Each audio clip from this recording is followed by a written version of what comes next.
వ్రతము అని ఒక మాట ఉంటుంది. ఈ వ్రతము ఎప్పుడూ కూడా మీరు ఒకటి గుర్తుపెట్టుకోవాలి. ఒక వ్రతమును చేసేటప్పుడు దాన్ని ఎవరు చెయ్యాలి, ఎలా చెయ్యాలి, ఇది చెప్పడానికి అధికారులు ఇద్దరే ఉంటారు. ఒకటి సాక్షాత్తు భగవానుడే చెప్తాడు, కొన్ని వ్రతాలు ఇలా చెయ్యాలి అని భగవంతుడే చెప్తాడు. రెండవది ఋషి చెప్తాడు. ఒక్కొక్క చోట ఋషి ప్రోక్తమవుతాయి, ఫలానా ఋషి చెప్పారు అంటారు. కల్పము అన్న మాటకు అర్థం ఏంటంటే అది ఎలా చెప్పబడినదో అలాగే చెయ్యాలి అని, అంతే తప్ప ఋషి ఒకలా చెప్పి ఈశ్వరుడు ఒకలా చెప్తే మనం ఒకలా దాన్ని చేశాం అనుకోండి, కల్పాన్ని ఉల్లంఘించామంటారు. కల్పోల్లంఘనం జరిగింది కాబట్టి ఆ వ్రతము చేసినా చెయ్యనట్టే లెక్కలోకి తీసుకుంటారు. అందుకే కల్పము ప్రధానమై ఉంటుంది. కల్పము మనం చెప్పినట్టు కాదు, భగవంతుడు చెప్పినట్టు, ఋషి చెప్పినట్టు మనం చెయ్యవలసి ఉంటుంది.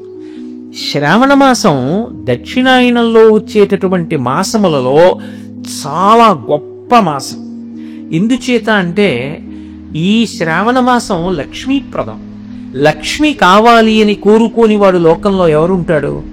లక్ష్మి అన్న మాటకే అర్థం ఏమిటంటే అందరూ ఆమె యొక్క అనుగ్రహము కొరకు ఎదురు చూస్తారు. ఏ తల్లి అనుగ్రహము కొరకు లోకములో ఉన్న సమస్త ప్రాణులు ఎదురు చూస్తాయో, ఏ తల్లి యొక్క అపాంగ వీక్షణము అంటే ఇలా తిన్నగా కూడా ఆవిడ చూడక్కర్లేదు, ఇలా కడగంటి చూపు చూస్తే చాలు. యద్భ్రూబంధాః ప్రమాణం స్థిరచర రచన తారతమ్యే మురారే వేదాంతాః తత్వచింతాం వరభిదురసి యత్పాదచిహ్నైత్తరంతి భోగోపోద్ఘాతకైలీచులిఖిత భగవత్వైశ్వరూప్యానుభావా సానశ్రీః అస్మృణీతాం అమృతలహరిధీలంఘనీయైః అపాంగైః అంటారు పరాశర భట్టర్లు. అపాంగైః, అమ్మవారు ఇలా చూస్తుందిట, కడగంటి చూపు అంతే. ఆ ఒక్క చూపు చేత ఒకడు మహదైశ్వర్యవంతుడవుతాడు. అమ్మవారికి యశస్విని అని ఒక పేరు లక్ష్మీదేవికి. యశస్విని లలిత కవనివ్వండి, పార్వతి కవనివ్వండి, లక్ష్మి కవనివ్వండి, సరస్వతి కవనివ్వండి, ఆ పేరు ఉంటుంది తప్పకుండా. యశస్విని అంటే కీర్తినిచ్చున్నది అని. కీర్తి మనిషి జీవితంలో సంపాదించి తీరవలసినటువంటి విషయం. అందుకే భూపసభాంతరాళబన పుష్కలవత్యతురత్వమాజి బాహాపటుశక్తియున్ ఇశవునందనురక్తియు ప్రకృతి సిద్ధగుణంబులు సజ్జనాళికిన్ అంటాడు భర్తృహరి. మంచి కీర్తితో నేను ఉండాలి అన్నది సద్బుద్ధి కలిగినటువంటి ఎవరికైనా ఆశయంగా ఉంటుంది. అటువంటి కీర్తినివ్వగలిగినది ఎవరు అంటే అమ్మవారు. అటువంటి లక్ష్మీదేవి యొక్క కటాక్షాన్ని పొందడానికి అన్ని విధములా యోగ్యమైనటువంటి కాలం ఏది అంటే శ్రావణ మాసమే. అందుకే శ్రావణ మాసంలో వచ్చేటటువంటి పౌర్ణమి యొక్క పేరు కూడా శ్రావణి. శ్రవణం నక్షత్రంతో పౌర్ణమి నాటి చంద్రుడు ప్రకాశిస్తే దానికి శ్రావణ మాసము అని పేరు. ఈ కాలమే అన్ని విధములైనటువంటి ఐశ్వర్యములు ఇవ్వడానికి కారణమవుతుంది. చాలా తేలికైనటువంటి విధానంతో విశేషమైనటువంటి ఫలితాల్ని కురిపించేస్తుంది.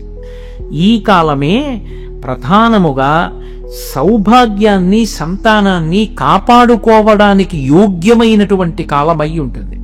అందుకే మీరు చూడండి, శ్రావణ మాసంలో వచ్చేటటువంటి నక్షత్రం శ్రవణం నక్షత్రంతో చంద్రుడు కలిస్తే ఆ శ్రవణం నక్షత్రం విష్ణు తారకం. శ్రవణం నక్షత్రం శ్రీ వెంకటేశ్వర స్వామి వారిది. శ్రవణం నక్షత్రం విష్ణు తారకమైనది కాబట్టి అది స్థితికారకత్వంతో ఉంటుంది, అంటే రక్షణ శక్తిని ప్రసరణం చేస్తుంటుంది. వరలక్ష్మీ వ్రతము అని చెప్పి శ్రావణ మాసంలో పౌర్ణమికి ముందు వచ్చేటటువంటి శుక్రవారం నాడు వరలక్ష్మీ వ్రతం చేస్తాం. ఈ వరలక్ష్మీ వ్రతం పరమ ప్రసిద్ధి వహించినటువంటి వ్రతం. ఇందాక నేను మీతో మనవి చేశాను కదా, లక్ష్మిని వేదం ఆరుగురుగా చెప్తుంది. ఆరుగురు చెప్పినప్పుడు అందులో చిట్ట చివరి లక్ష్మీ స్వరూపం వరలక్ష్మి. వరలక్ష్మి అన్న మాటకు అర్థం ఏమిటంటే మనం కోరుకున్నటువంటి కోరికలు ఏవి ఉంటాయో వాటినన్నింటినీ సిద్ధింపజెయ్యగలిగిన తల్లి. లేదా అసలు మనం కోరవలసినటువంటి అవసరం ఉండదు, ఈవిడికి ఇవి ఇవ్వాలి అని ఆవిడే కోరుకుని మనకిస్తుంది. బాగా పట్టుకున్నారో లేదో? మనం కోరితే ఆవిడివ్వడం ఒక ఎత్తు, అది కాదు. ఆవిడికి నేను ఇది ఇవ్వకుండా ఉండలేనా, ఆవిడికి నేను ఇస్తానని ఆవిడ కోరికనివ్వడం ఒక ఎత్తు.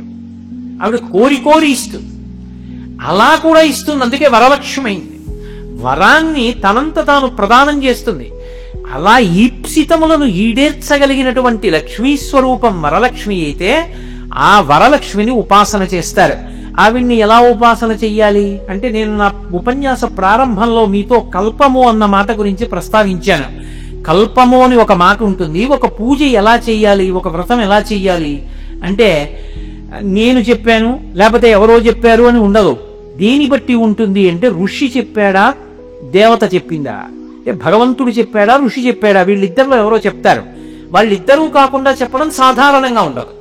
వాళ్ళిద్దరిలో ఎవరు చెప్పారు ఎలా చెప్పారు మూలంలో, దాన్ని బట్టి ఆ వ్రతం చేస్తారు.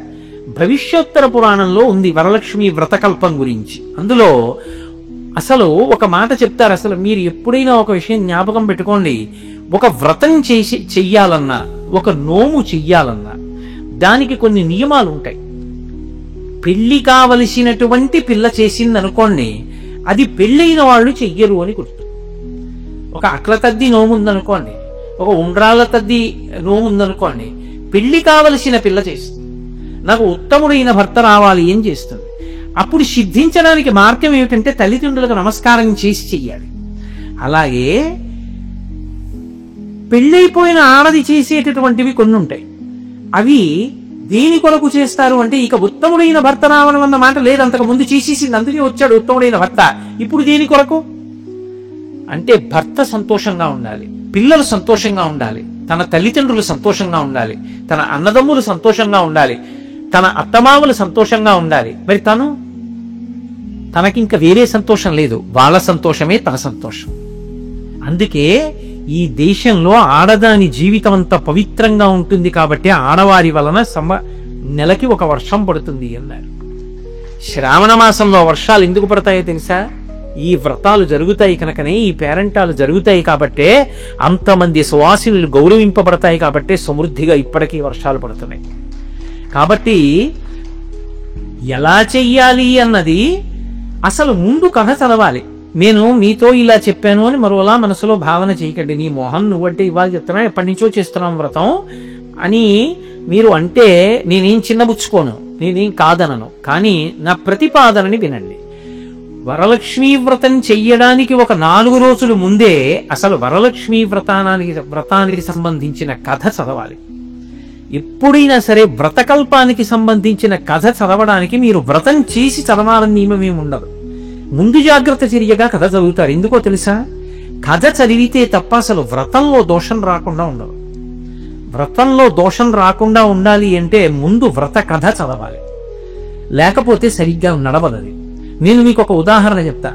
వరలక్ష్మీ వ్రతం ఎక్కడి నుంచి వచ్చింది అంటే, భవిష్యోత్తర పురాణంలో ఒక మాట చెప్పారు. రత్నపీఠే సుఖాసీనం శంకరం లోకశంకరం అన్నారు. ఒకప్పుడు కైలాస పర్వతం మీద రత్నపీఠం మీద పరమశివుడు, శంకరం అంటే శం కరోతీతి శంకర, లోకములకు శుభములు చేసేటటువంటి వాడు శంకరుడు. లోకములకు ఎప్పుడూ శుభాలు చెయ్యాలని కోరుకునేటటువంటి పరమశివుడు లోకశంకరం, లోకములకంతటికీ శుభములను ఇచ్చేటటువంటి వాడు చక్కగా కూర్చునున్నాడు.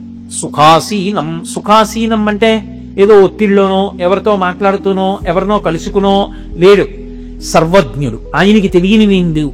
ఈశాన సర్వ విద్యానాం ఈశ్వర సర్వభూతానాం బ్రహ్మాధిపతి బ్రహ్మణోధిపతి బ్రహ్మా శివోమి అస్తు సదాశివోం. సమస్త విద్యలు ఎవరి ఎందుంటాయి అంటే పరమశివుడి ఎందుంటాయి. ఆయనకి తెలియనిది లోకంలో ఎవరికి ఉండదు. అందుకే ఏదైనా ఆయన పార్వతీదేవి చెప్తేనే బయటకు వస్తుంది. అందుకని సుఖాసీనం. ఇప్పుడు ఆయన ఎలా ఉన్నాడు? ఒత్తిడిలో ఉండగా ప్రశ్న వేయకూడదు. ఆయన ప్రశాంతంగా ఉన్నప్పుడు ఆయన్ని ప్రశ్న వేయాలి. కాబట్టి ఇప్పుడు హాయిగా సంతోషంగా పరమ ప్రశాంతంగా కూర్చుని ఉన్నాడు. రత్నపీఠే సుఖాసీనం శంకరం లోకశంకరం చూసింది పార్వతీదేవి. ఆవిడ వెంటనే ప్రపచ్చ గౌరీ సంతుష్ట లోకానుగ్రహకామ్యయా, అందులో అన్నారు గౌరీదేవి ప్రశ్న వేసింది. ఎవరు వేశారు? పార్వతి అనలేదు, కాళీ అనలేదు, హైమవతి అనలేదు. ప్రపచ్చ గౌరీ సంతుష్ట. సంతుష్ట అంటే పూర్తిగా కోరికలన్నవి లేనంత తృప్తి. ఆవిడికి కోరుకోవడానికి ఏం లేదు, ఇంకా అంత తృప్తి ఆవిడ. అంత తృప్తితో ఉన్నటువంటి గౌరి ప్రపంచ ప్రశ్న వేసింది శివుణ్ణి. ఎవరి కోసం? తన కోసం కాదు. తన కోసం అంటే తనకోటి లేదన్నది ఒకటి ఉంది. ఆవిడికి లేదన్నది ఏం లేదు, ఆవిడికి అన్నీ ఉన్నాయి. అందుకని సంతుష్ట. మరి ఎవరి కోసం అడిగింది? లోకానుగ్రహకామ్యయ. ఏమిటి ఆవిడ కామం? ఆవిడ కోరిక లోకానుగ్రహం, లోకాలను ఉద్ధరించడానికి కోరిక కోరుతాం. ఏమిటి అసలు ఆ శ్లోకం అలా ఎందుకు ఇవ్వడం అంటే ఏం మామూలు వాడు కాదు, అది రాసింది భవిష్యోత్తర పురాణం వ్యాసుల వారు. ఎందుకు అలా ఇచ్చారు అంటే ప్రపంచ గౌరీ, గౌరీ అన్న మాట ఎక్కడైనా ఉంది అనగానే మీరు ఉలిక్కిపడి గుర్తుపెట్టుకోవలసింది ఏమిటి అంటే ఆవిడికి భర్త మీద విపరీతమైన ప్రేమ. ఆవిడ ఎప్పుడు ఏం కోరుకుంటుందంటే అసలు నా భర్త నన్ను ఏ కారణం చేత కూడా కొంచెం కూడా తక్కువ చేయడానికి వీల్లేదు, అది నాకు అన్ని విధాలా యోగ్యురాలు అన్న భావనతో ఉండాలి తప్ప మా ఆయన ఇంత కూడా నా గురించి ఇంకొకలా అనుకోవడానికి వీల్లేదు. ఏమిటో ఇది అన్న భావన ఆయనకు ఉండకూడదు. అబ్బా ఈ భార్యో నా భార్య అని అనుకోవాలి. అంత పిచ్చి భర్త మీద. ఆ పిచ్చున్న భార్య గౌరీ. ఎందుకో తెలుసా అంటే నా మాటలు జాగ్రత్తగా అర్థం. పిచ్చి అంటే నా ఉద్దేశం కూడా కాదు, అంత ప్రేమ అని. ఎందుచేత అంటే దానికి వెనక రాక్షస సంహారం కారణం అలా పెట్టండి. శివమహాపురాణంలో ఉంది గౌరీదేవి ఆవిర్భావం గురించి. ఒకప్పుడు పరమేశ్వరుడు పార్వతీదేవితో కూర్చున్నాడు. ఆవిడ నల్లగా పుట్టింది. నల్లగా పుట్టింది కాబట్టే నారాయణుడి చెల్లెలై నారాయణి అయింది. నారాయణుడు నలుపు, నారాయణి నలుపు. వాళ్ళిద్దరూ అన్నా చెల్లెళ్ళు. నల్లటి పార్వతీదేవి పక్కన కూర్చుంది. నారదుడు పెట్టాడు పేరు కాళీ అని పెట్టాడు పార్వతీదేవి పుట్టినప్పుడు. పర్వతరాజపుత్రి కాబట్టి పార్వతి. పరమశివుడు స్ఫటికమణినిభం పార్వతీశం నమామి. ఆయన తెల్ల స్ఫటికమణిలా ఉంటాడు. ఆయన ఒక రోజు ఎందుకో ఇలా కూర్చుని ఇలా చూసుకున్నాడు. అబ్బా ఎంత తెల్లగా ఉన్నానో అనుకో. ఇలా చూశాడు. భార్య వంక నల్లగా ఉంది అన్నాడు. ఆవిడ చూసింది. అన్నన్నా అంటే నువ్వు తెల్లగా ఉన్నావు, నేను నల్లగా ఉన్నాను, నీకు నేను తగినదానను కానున్న భావన ఒకటి నీలో ఉందా అనుకుంది. అనుకుని ఉత్తర క్షణం యోగాగ్ని రగల్చి అందులో పడిపోయి అందులోంచి పసుపు తెలుపు ఎరుపులు కలిసినటువంటి బంగారు వర్ణంతో గౌరవర్ణంతో విరిసిపోతూ వచ్చి పక్కన కూర్చు. శంకరుడు చూసి తెల్లపోయి గౌరీ అన్నాడు. ఏమిటి నేను ఇలా చూసి అన్నందుకు యోగాగ్నిలో దూకి మళ్ళీ గౌరవర్ణంతో వచ్చావా అన్నాడు. ఆవిడంది అసలు మీరు నన్ను ఏ విషయంలోనైనా సరే ఇంత పిసరైనా సరే మీకు పక్కన నేను తగినదానను కానన్న భావన పొందడం నేను అంగీకరించలేను. అందుకే గౌరవర్ణంతో వచ్చా. మీరు తెల్లగా ఉంటారు, నేను తెలుపు పసుపు ఎరుపుల రంగు. ఏది బాగుంది? అమ్మో నువ్వే ఎక్కువ. దానికి కారణం వేరే ఉంది. శరీరం కౌశికీ అయింది. కౌశికీ అయి రాక్షస సంహారం చేసింది. దానికి కారణం వేరు. ఆవిడే అలా అడ్డం బద్దం లేకుండా పడిపోతుందని మీరు అనుకోకూడదు. దానికి వెనక మళ్ళీ పౌరాణికమైన కారణం ఒకటి ఉంటుంది. బాహ్యంలో ఆవిడికి శివుడి మీద అంత ప్రీతి. అందుకే పెళ్లి చేసేటప్పుడు ఆడపిల్లతో గౌరీ పూజ చేయిస్తారు. గౌరీ పూజ ఎందుకు చేయిస్తారంటే అమ్మా మీరిద్దరూ ఆది దంపతులే, నిత్యాయ త్రిగుణాత్మనే పురజితే కాత్యాయని శ్రేయసే సత్యాయజ్య కుటుంబిని మునిమన ప్రత్యక్ష చిన్మూర్తయే అని శంకర భగవత్పాదులు ఆది కుటుంబం. అటువంటి నువ్వు ఒక్కసారి పరమశివుడిలా చూసి అంటే అగ్నిగుండంలో దూకావు, మళ్ళీ అంత రంగుతో పైకొచ్చి కూర్చున్నావు. అమ్మ నేను కన్నవాళ్ళను వదిలేస్తున్నాను, ఇంటి పేరు వదిలేస్తున్నాను, వంశాన్ని వదిలిపెట్టేస్తున్నాను, అన్నదమ్ముల్ని, ఉన్న ఊరిని, స్నేహితుల్ని, బంధువుల్ని అందరినీ వదిలేస్తున్నాను. తెర పైకెత్తిన తర్వాత చూశాను అతనెవరో. అతని చిటికిన వేలు పట్టుకుని సముద్రాలు దాటి వెళ్ళిపోతున్నాను. అమ్మా ఇంతమందిని వదిలేసినా ఎవరి కోసం వెళ్ళిపోతున్నానో తెలుసా? ఆయన ఒక్కడు నువ్వు నాకు తగిన దానమని అంటే చాలు, నా జీవితానికి తృప్తి. అమ్మా నువ్వు ఒక్కసారి శివుడిలా అంటే తట్టుకోలేకపోయావు. అంత గొప్పదాని వయ్యుండి, ఆదిశక్తి వయ్యుండే. నేను అబలనమ్మా, సామాన్యమైన ఆడదాన్ని. నా భర్త మాత్రం ఎప్పుడూ నువ్వు నాకు తగిన దానవు కావన్న భావన పొందకుండా ఆయన మనసులో నాకు స్థానాన్ని ఇచ్చి కాపాడమ్మా అని గౌరీ పూజ చేసి పీటల మీద కెడుతుంది ఆడపిల్ల. వీడియోల కోసం పూజలు చేయకూడదు, జీవితంలో అభ్యున్నతి కోసం పూజ చేయాలి. తల్లిదండ్రులు అలా చేయించాలి. అటువంటి గౌరీదేవి భర్త యందు విశేష ప్రేమ కలిగినది. ఇది వ్యాస హృదయం. అందుకని ప్రపంచ గౌరీ, గౌరీ అడుగుతోంది అంటే ఇప్పుడు ఎవరి కోసం అడుగుతోంది? ఆ ప్రశ్న ఆడవాళ్ళందరి కోసం అడుగుతోంది, సువాసినులు అందరి కోసం అడుగుతోంది. అది ఏమిటై ఉంటుంది? ఎందుకై ఉంటుంది అంటే భార్యాభర్తలు పరమ ప్రేమతో కలిసి ఉండడానికి కారణమవుతుంది ఆ వ్రతం. అటువంటి వ్రతాన్ని చెప్పమని అడుగుతోంది. అది లోకానుగ్రహకాం జయ. ఆవిడికి లేదా అటువంటి దాంపత్యం? ఆవిడ చెయ్యాలి ఆ వ్రతం. వాళ్ళు ఆది దంపతులు, వాళ్ళ మధ్య అరమరికలు ఉండవు, అంత కలిసి ఉంటారు. ప్రకృతి పురుషుడు వాళ్ళిద్దరూను. ఇక పాలు తెలుపు, సూర్యుడు కాంతి, వజ్రము దాని యొక్క ప్రభా, దీపము కాంతి, మధుర పదార్థము తీపి, ఇవి ఎలా కలిసి ఉంటాయో పార్వతీ పరమేశ్వరుడు అలా కలిసి ఉంటారు. శక్త్యా లోభయుతున్నాహం ఐశ్వర్యేన ధనీనవా అనన్యే రాఘవేనాహం భాస్కరేణ ప్రభాయధ అంటుంది సీతమ్మ తల్లి రామాయణంలో. సూర్యుడు కాంతి కలిసి ఉన్నట్టు మేము కలిసి ఉంటా ఉంటుంది సీతారాములు.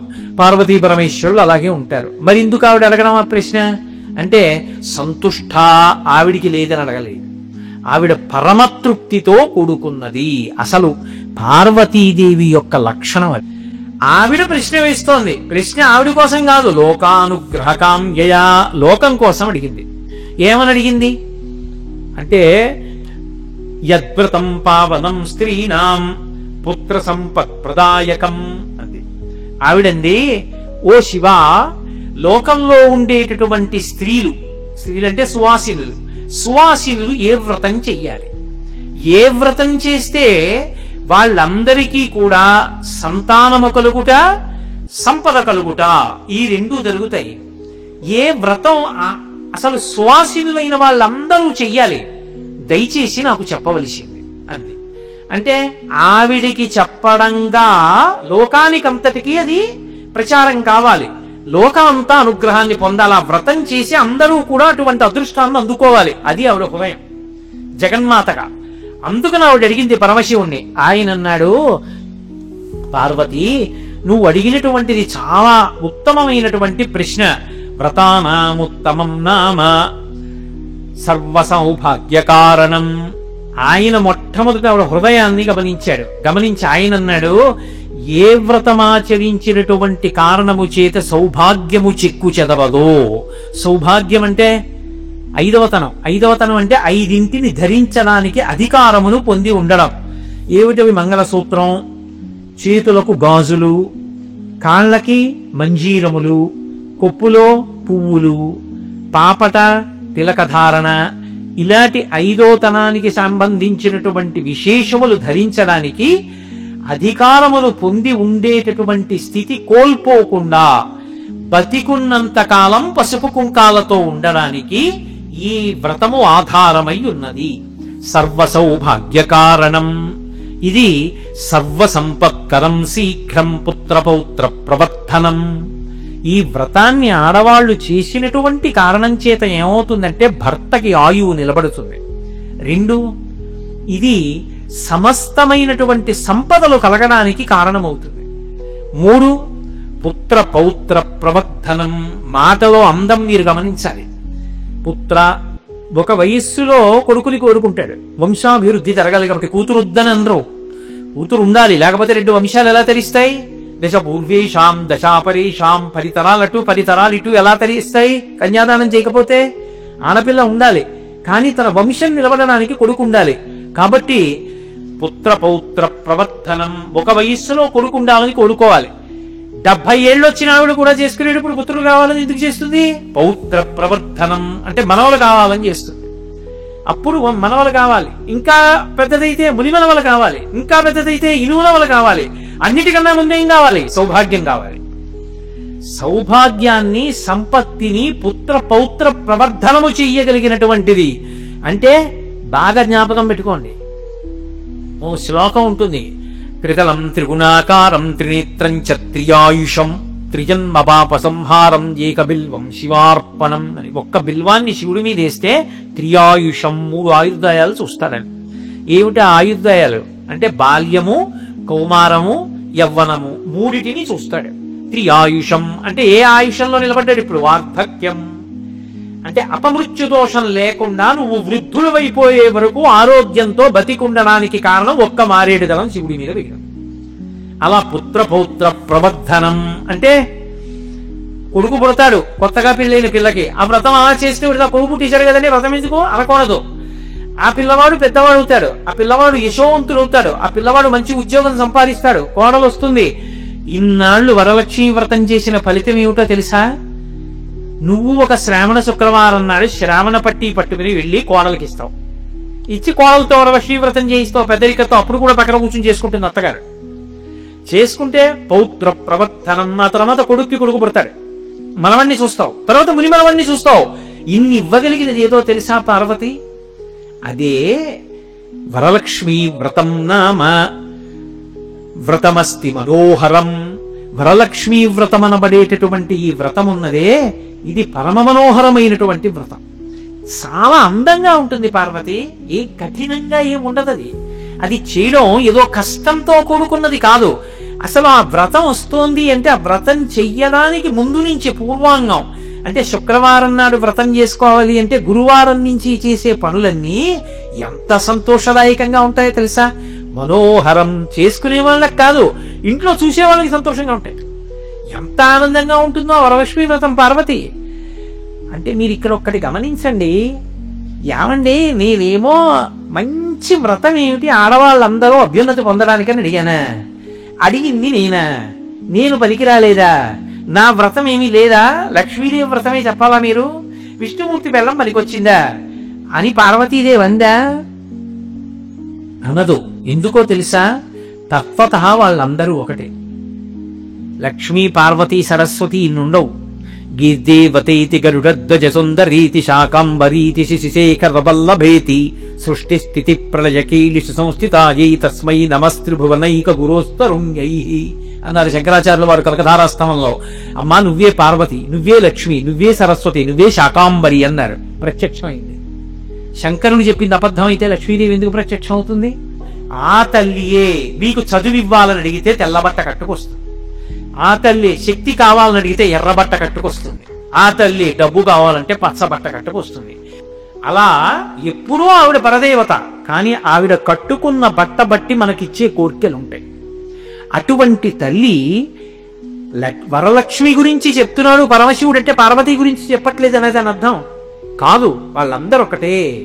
అందుకే పిక్కన గారు భారతం చేస్తూ శ్రీయన గౌరినాబరకు చిల్వకు చిత్తము పల్లవింప భద్రాయితమూర్తి అయి హరిహరంబగు రూపము దాల్చి విష్ణురూపాయ నమశివాయ అని ఎవరు అంటున్నారో అటువంటి భక్తులందరినీ కూడా అనుగ్రహించేవాడా అని పిలిచారు. లక్ష్మి అంటే పార్వతి. శ్రీయన గౌరినాబరకు చల్వకు చిత్తము పల్లవింప అన్నారు. లక్ష్మియే పార్వతి అని. కాబట్టి ఆ తల్లికి వరలక్ష్మి వ్రతం నామ వ్రతమస్తి మనోహరం. వ్రతములలో మనోహరమైన వ్రతం పార్వతి వరలక్ష్మి వ్రతం. ఈ వ్రతం ఎలా చెయ్యాలో తెలుసా అని ఆయన మొదలుపెట్టాడు. మొదలుపెట్టి ఇది ఎవరు చెయ్యాలో ఎలా చెయ్యాలో లక్ష్మీదేవి చెప్పింది. ఒకప్పుడు ఎవరికి చెప్పిందో తెలుసా పార్వతి? కుండిన నగరం అని ఒక నగరం ఉండేది. ఆ నగరంలో చారుమతి అని ఒక స్త్రీ ఉండేది. ఆమె పేరు చారుమతి. మతి అంటే బుద్ధి, చారు అంటే చాలా హర్షించదగిన మంచి విశాలమైనటువంటి బుద్ధి కలిగినది, ఆదరణీయమైన బుద్ధి కలిగినది. అటువంటి చారుమతి ఉంది. ఆవిడ ఎంత భక్తితో ఉంటే లక్ష్మీదేవి ఆవిడికి కనపడింది. ఇది పట్టుకోవాలి. వ్రతం చేసేటప్పుడు ఇది తెలుసుకోవాలి. వరలక్ష్మీ వ్రతం చెయ్యడానికి అమ్మవారు ప్రీతి పొందడానికి కారణమేమి, ఎంత డాంబికంగా చేశావన్నది కాదు. చారుమతి పట్ల లక్ష్మీదేవి ఎందుకు ప్రీతి పొందినది అంటే వ్యాసుల వారు కొన్ని మాటలు చెప్పారు. పతిభక్తిరత సాధ్వి, ఆమె శ్వశ్రు శ్వశురయోర్ముదా కళావతి సావిదుషి సతతం మంజుభాషిణి ఇవి చెప్పారు. ఇందుకు కనపడింది లక్ష్మీదేవి కల్లో. ఏంటి ఆవిడ? పతిభక్తిరత, ఆమె విశేషమైనటువంటి పతిభక్తి కలిగిన సాధ్వి. సాధ్వి అంటే పతివ్రత. ఈ దేశానికి ఉన్న గొప్పతనం ఏమిటంటే పురుషులు కొన్ని వేల సంవత్సరములు అన్నిటినీ విడిచిపెట్టి తపస్సు చేస్తే భగవంతుణ్ణి పొంది ఎంత శక్తి పొందారో, భర్తయే దైవము అని చెప్పి తన ధర్మాన్ని పాటించిన ఆడవాళ్లు కూడా అంత శక్తిని పొందారు. కాబట్టి ఆవిడ పతిభక్తిరత సాధ్వి. వాళ్ళ ఆయన గురించి ఎక్కడైనా ఉందా ఆ కథలో? వాళ్ళ ఆయన ఇటువంటి వాడే చెప్పారా? చెప్పలేరు. కానీ విశాల హృదయంతో మనమేమనుకోవాలంటే ఆయన చాలా మంచివాడని చెప్పాలి. వ్యాసుల వారు అంతకన్నా భిన్నంగా చెప్పలేదు కాబట్టి. కానీ ఒకవేళ ఆయన మంచివాడు కాకపోయినా చారుమతి మాత్రం ఆయన్నే దైవంగా చూసింది. ఎందుకంటే ధర్మం అన్న మాట ఒకటి ఉంది కాబట్టి. పతిభక్తి రతా సాత్వి, పతిని దైవముగా చూస్తే స్త్రీ ఏమవుతుంది అన్నారు? పతివ్రత అవుతుంది. పతివ్రత అయితే ఏమవుతుంది అంటే కొన్ని వేల సంవత్సరములు తపస్సు చేసిన వాడికి ఏ శక్తి వచ్చేస్తుందో పతివ్రతకు అదే శక్తి వస్తుంది. కాబట్టి పతివ్రతా ధర్మం అంత గొప్పది. అంటే ఏది చేస్తున్నా ఆమె ఏమి ఆలోచిస్తుందంటే నేను ఈ పని చేస్తే నా భర్త కీర్తి పోతుందా, అదొక్కటే తప్ప ఇంకొకటి ఆలోచించదు. అలా ఉన్న స్త్రీ ఎవరో, అలా భర్తని దైవంగా చూసి అనుగమించిన స్త్రీ ఎవరో ఆమె పతివ్రత. కాబట్టి పతిభక్తి రత సాధ్వి శ్వశ్రు శ్వశురయోర్ముదా. ఏమిటి చారుమతికి ఉన్న గొప్పతనం? శ్వశ్రు శ్వశురయోర్ముదా. ఆమె ఇంట్లో తిరుగుతూ ఉంటేట అత్తమామలు ఎంత సంతోషపడిపోతూ ఉంటారోట. ఎందుకనంటే మామగారికి అత్తగారికి కోడల్ని చూసుకుంటే అంత మురిపెంట. ఎక్కడ పిల్లో మా కడుపున పుట్టిందా? ఎక్కడో పుట్టింది. అన్నీ వదిలి మా అబ్బాయి చేయి పట్టుకుని వచ్చింది. ఎంత ప్రేమగా పిలుస్తుంది. మామయ్య గారండి కాఫీ తాగుతారా? మామయ్య గారండి కొంచెం పాలు తాగండి. మామయ్య గారండి ఎప్పుడు తిన్నారు? 2 గంటలు 2.5 గంటలు మాట్లాడి వచ్చారు. తాగండి, కసిరి పాలు తాగండి, తర్వాత తిందురు కానీ పలహారం. కడుపు నిండిపోతుంది మామగారికి. 70 ఏళ్ళు బతికే మామగారు 80 ఏళ్ళు బతికాడంటే కోడల వల్ల బతుకుతాడు. శ్వశ్రు శ్వశురయోర్ముదా. ఆమె నడవడి అత్తమామలు సంతోషించడానికి కారణమే. అబ్బా ఏం పిల్ల, రామ్మా నువ్వు తిను అన్నాడు మామగారు. ఒక్క నిమిషం మామయ్య గారు వచ్చేస్తారు. ఆయన కూడా కింద కారు పెడుతున్నారు కదా, వచ్చేస్తారు. పాపం ఆకలితో ఉన్నారు. ఆయన కూడా రానివ్వండి అంది తప్ప ఆయన రాకుండా తను తినలేదు. తన మాట కాదని తినలేదని మామగారు నొచ్చుకుంటాడా? తన కొడుకు వచ్చే వరకు ఆగిందని మురిసిపోతాడా? ఇలాంటి కోడలు వచ్చిందని పొగ్గిపోడు.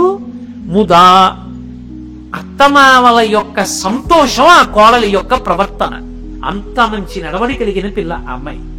కాబట్టి పతిభక్తి రత సాధ్వి శ్వశ్రు శ్వశురయోర్ముదా. ఆమె కళావతి. కళావతి అంటే ఆమెకు అనేకమైన కళలు తెలుసు. మంచి రంగవల్లులు పెడుతుంది. ఆమె చక్కగా పద్యం చదువుతుంది మామగారికి. మామయ్యగారు ఇవాళ నేను చదువుతాను, కాసేపు వినండి. మీరే ఊరికే కళ్ళతోటి పెట్టుకుని చదువుకోక్కర్లేదు. ఇవాళ నేను భాగవతంలో భీష్మాచార్యుల వారి యొక్క స్తుతిగర్తం చదువుతాను, వినండి మామయ్యగారు అని చదువుతుంటే మామగారు వింటూ పొంగిపోయి కళ్ళంబట నీళ్లు పెట్టుకుని సంతోషపడిపోయాడు. ఇలాంటి కోడలు వచ్చిందని. కాబట్టి ఆమె ఎంత మంచి పిల్ల అంటే కళావతి. చక్కగా వీణ వాయిస్తుంది, ఓ పాట పాడుతుంది. ఎందుకు ఇవి అవన్నీ ఎందుకండి అంటారేమో. ఇంట్లో పూజ జరుగుతోంది, రాజోపచారం జరగాలి. వాద్యం ఘోషయామి అన్నారు మామయ్య గారు ఎప్పుడు వాద్యం ఘోషయామి అని గంట ఎక్కర్లేదు, నేను వాయిస్తానని వీణ పట్టుకొచ్చి కాసేపు వీణ వాయించింది. గీతం విశ్రావయామి, మామయ్య గారు నేను పాడతానండి ఇవాళ అని కంజదలాయతాక్షి కామాక్షి అని పాట పాడింది వెనక కూర్చొని. ఆ మామగారు ఎంతో పొంగిపోతాడు. అమ్మాయి ఇన్నాళ్ళు చేశాను కానీ గీతం విశ్రావయామి అండమే, నువ్వు వచ్చాక నాన్న నేను ఆ ఉపచారం చెప్తే పాట పాడేవరా తల్లి. ఎంత పొంగిపోతాడు మామగారు, ఎంత పొంగిపోతాడు భర్త. కాబట్టి కళావతి సావిదుషి. ఆమె గొప్ప విద్వాంసురాలు అన్న మాటకు అర్థం ఓహో సంస్కృతాంధ్రములు అద్భుతంగా చదివేసి పద్యాలన్నీ బట్టి పెట్టేసిందని కాదు దాని అర్థం. ఏది ఎందుకు చెప్పబడిందో బాగా తెలుసుకుంది. కళావతి సావిదుషి సతతం మంజుభాషిణి. ఆమె మాట యందు వ్యగ్రత ఉండదు. ఆడదాని మాట యందు వ్యగ్రత ఉందనుకోండి, పురుషుని యొక్క ఈప్సితము సిద్ధించదు. నేను మీతో ఒక మాట చెప్తే మీరు మరోలా అనుకోకండి. అసలు ఇంట్లో ఉన్న పెద్దవాళ్ల ఆయుర్దాయం, భర్త యొక్క విశ్రాంతి దేని మీద ఆధారపడతాయంటే ఇల్లాలి మీద ఆధారపడతాయి అని రామాయణం మీద వ్యాఖ్య చేసిన పెద్దలు అన్నారు. ఎందుకంటే భార్య భర్తకు విశ్రాంతి స్థానము. ఎంత అలిసిపోయి రానివ్వండి, అపనిందలు పడనివ్వండి, మనసు ఖేదపడిపోనివ్వండి, ఎంతో బాధపడనివ్వండి, ఏమిరా ఇలా ఆధారం లేని అపనిందలు పడ్డాయి నా మీద అనిపించనివ్వండి, భార్య ఒక్క మాటతో ఊరడించిందనుకోండి, మీ ధర్మం మిమ్మల్ని కాపాడదా అని భర్త విశ్రాంతి పొందుతాడు. ఎంత బడవిపోనివ్వండి, భార్య కాస్త పళ్ళరసం ఇచ్చిందనుకోండి, సంతోషపడిపోతాడు. వచ్చిన బంధువులంత ప్రేమతో ఆదరిస్తోందనుకోండి, ఆ యజమానికి ఎంత కీర్తి, ఎక్కడి నుంచి వస్తుందని? ఆమె సహకారం లేనినాడు ఎవరిని భోజనానికి స్వతంత్రంగా పిలుస్తాడు చెప్పండి? రండి మా ఇంట్లో ఇవాళ దేవతార్చన చెయ్యండి అని ఎలా అడుగుతాడు?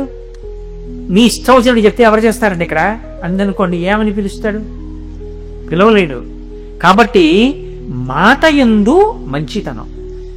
మగవాడి మాటలో వ్యగ్రత ఉన్నా పర్వాలేదు, ఆడది మాట్లాడినప్పుడు మాత్రం అమృతంలాగే ఉండాలి. ఎందుకని అంటారేమో, ఏమండి మరి ఆడదానికి ఎందుకు చెప్తున్నారు నియమం అంటారేమో. ఆడదాని ఆదరణ చేత చచ్చిపోయేవాడు కూడా బ్రతుకుతాడు. మగవాడి మాట ఎలా ఉండనివ్వండి, నిజానికి ఆ ఇంట్లో ఆ మాటకి అంత గౌరవం ఉండదు. వాడికి ప్రేమ ఉంది, రమ్మంటాడు, నాన్నగారు 10 రోజులు ఉండండి అంటాడు. ఏం వీళ్ళు ఉంటాను అక్కడ. సాయంకాలం అయ్యేటప్పటికి రోజు ఇదో ఇబ్బంది, ఈయన భోజనం చేయరు, ఈయన కోసం మళ్ళీ చపాతీని చేయాలి అని ఒక మాట ఉందనుకోండి, మామగారు ఉంచి ఉండగలడా? కొడుకు, నాన్నగారు పాపం మీరు ప్రతి నెల మనవళ్ళు చూసుకోవడానికి వస్తున్నాను, ఏం వస్తారు లేండి నాన్నగారు, 2 నెలలు పోయాక నేను తీసుకొస్తాను లేండి, ఈసారి మనవళ్ళు అలా తిరక్కండి, మీరు ఎక్కడ పడిపోయారంటే ఇబ్బంది అని కొడుకన్నా, ఊరుకోండి 2 నెలల తర్వాత మనం తీసుకెళ్ళామేంటి, మామయ్య గారు ఇంటికి వచ్చి ప్రతి నెలను 4 రోజులు ఉంటే పిల్లలు ఎంత సంతోషపడిపోతున్నారో నాకు ఎంత సంతోషంగా, మామయ్య గారు మీరు ఆయన మాట వెనకండి అందనుకోండి, 15 రోజులకోసారి వెళ్తాడు ఆ పెద్ద ఆయన ఇంటికి. అది నేను తక్కువ చేసేంటలేదు, వాళ్ళ గొప్పతనాన్ని ఆవిష్కరిస్తున్నాను. వాళ్లే కుటుంబములయందు శాంతికి కారకులు. కాబట్టి కళావతి సావిదుషి సతతం మంజుభాషిణి, ఆవిడ సతతం ఎప్పుడు మంజుభాషిణి, పరమ సంతోషంగా నవ్వుతూ చక్కగా మాట్లాడతారు. పుల్ల విరుపు మాటలు, ఎప్పుడూ వాళ్ళ మీద వీళ్ళ మీద నేరాలు, భర్త అక్కడికి వెళ్ళకూడదు, వీళ్ళొస్తే ముఖం ఇలా పెట్టేసుకుని ఇంకా తను చెప్పినట్టు వాడు బతకాలి తప్ప వాడు కోరుకున్నట్టు వాడు ఏం చేయకూడదు. ఇంకేం దరిద్రం ఆ ఇంట్లో, ఇంకా వాడికి ఏం సంతోషం ఉంటుంది. కాబట్టి అలా లేదు చారుమతి. ఇవి బాగా జ్ఞాపకం పెట్టుకోవాలి.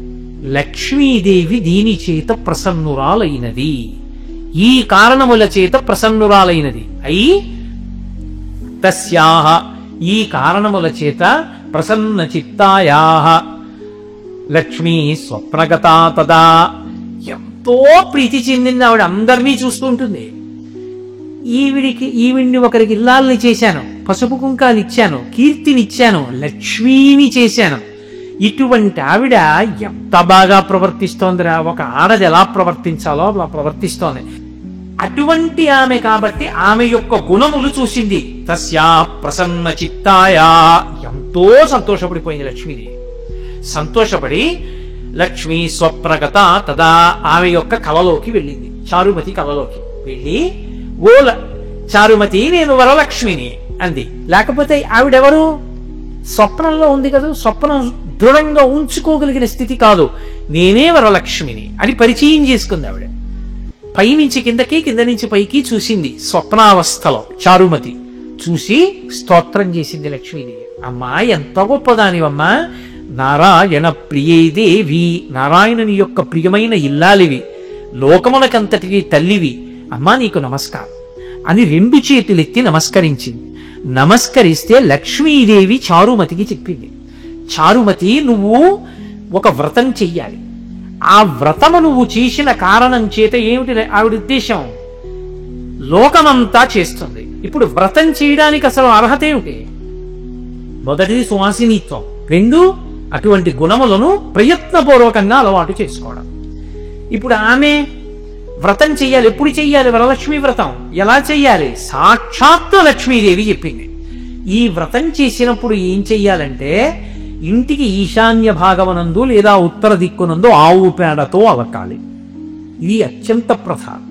ఒక వ్రతం చేసేటప్పుడు కల్పంలో ఏం చెప్పారు అనేటటువంటి దానికి చాలా పెద్ద పీట వేసి చాలా జాగ్రత్తగా తెలుసుకోవాలి.